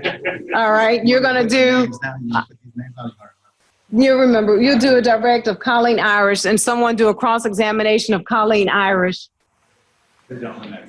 All right. Is this with the they'll do a cross-examination. Okay, we need someone to do a direct examination of Robert Williams. Robert Williams, a direct examination. You'll do direct of Robert and a cross-examination of Robert Williams. Cross-examination, you're gonna play defense counsel. It's practice. It's better to make mistakes here than it is in the courtroom. Cross-examination? Anybody on the back row? Eeny, meeny, miny, mo, catch a tiger by the toe. If he holler, let him go. Eeny, meeny, miny. On the end, a cross-examination of Robert Williams. So we're going to have someone do a closing argument for the prosecution. Who wants to do a closing argument for prosecution? I think that's yours. A closing argument? Yeah, good. I know you're a good spokesman. Sir, no, I'm gonna have you do a closing argument for the prosecution and a closing argument for defense counsel. Closing argument for defense counsel. Because they think The one that's smiling? Yes. Okay. Closing argument for defense counsel. And for the people in Barbados, we'll have them do a few minutes of a direct or closing. Some of you have had this training already. We're just gonna, they have not had that training here in Dominica yet. I'm just gonna give them an overview. We'll appreciate your feedback with what you hear, and we'll see how this works tomorrow. Okay? So see you tomorrow morning. Make sure, tomorrow morning at 8 o'clock. Okay, thank you. The sooner you get here, the sooner we can get out of here. Yes, okay, thank you. We'll be early. Thank you. All right.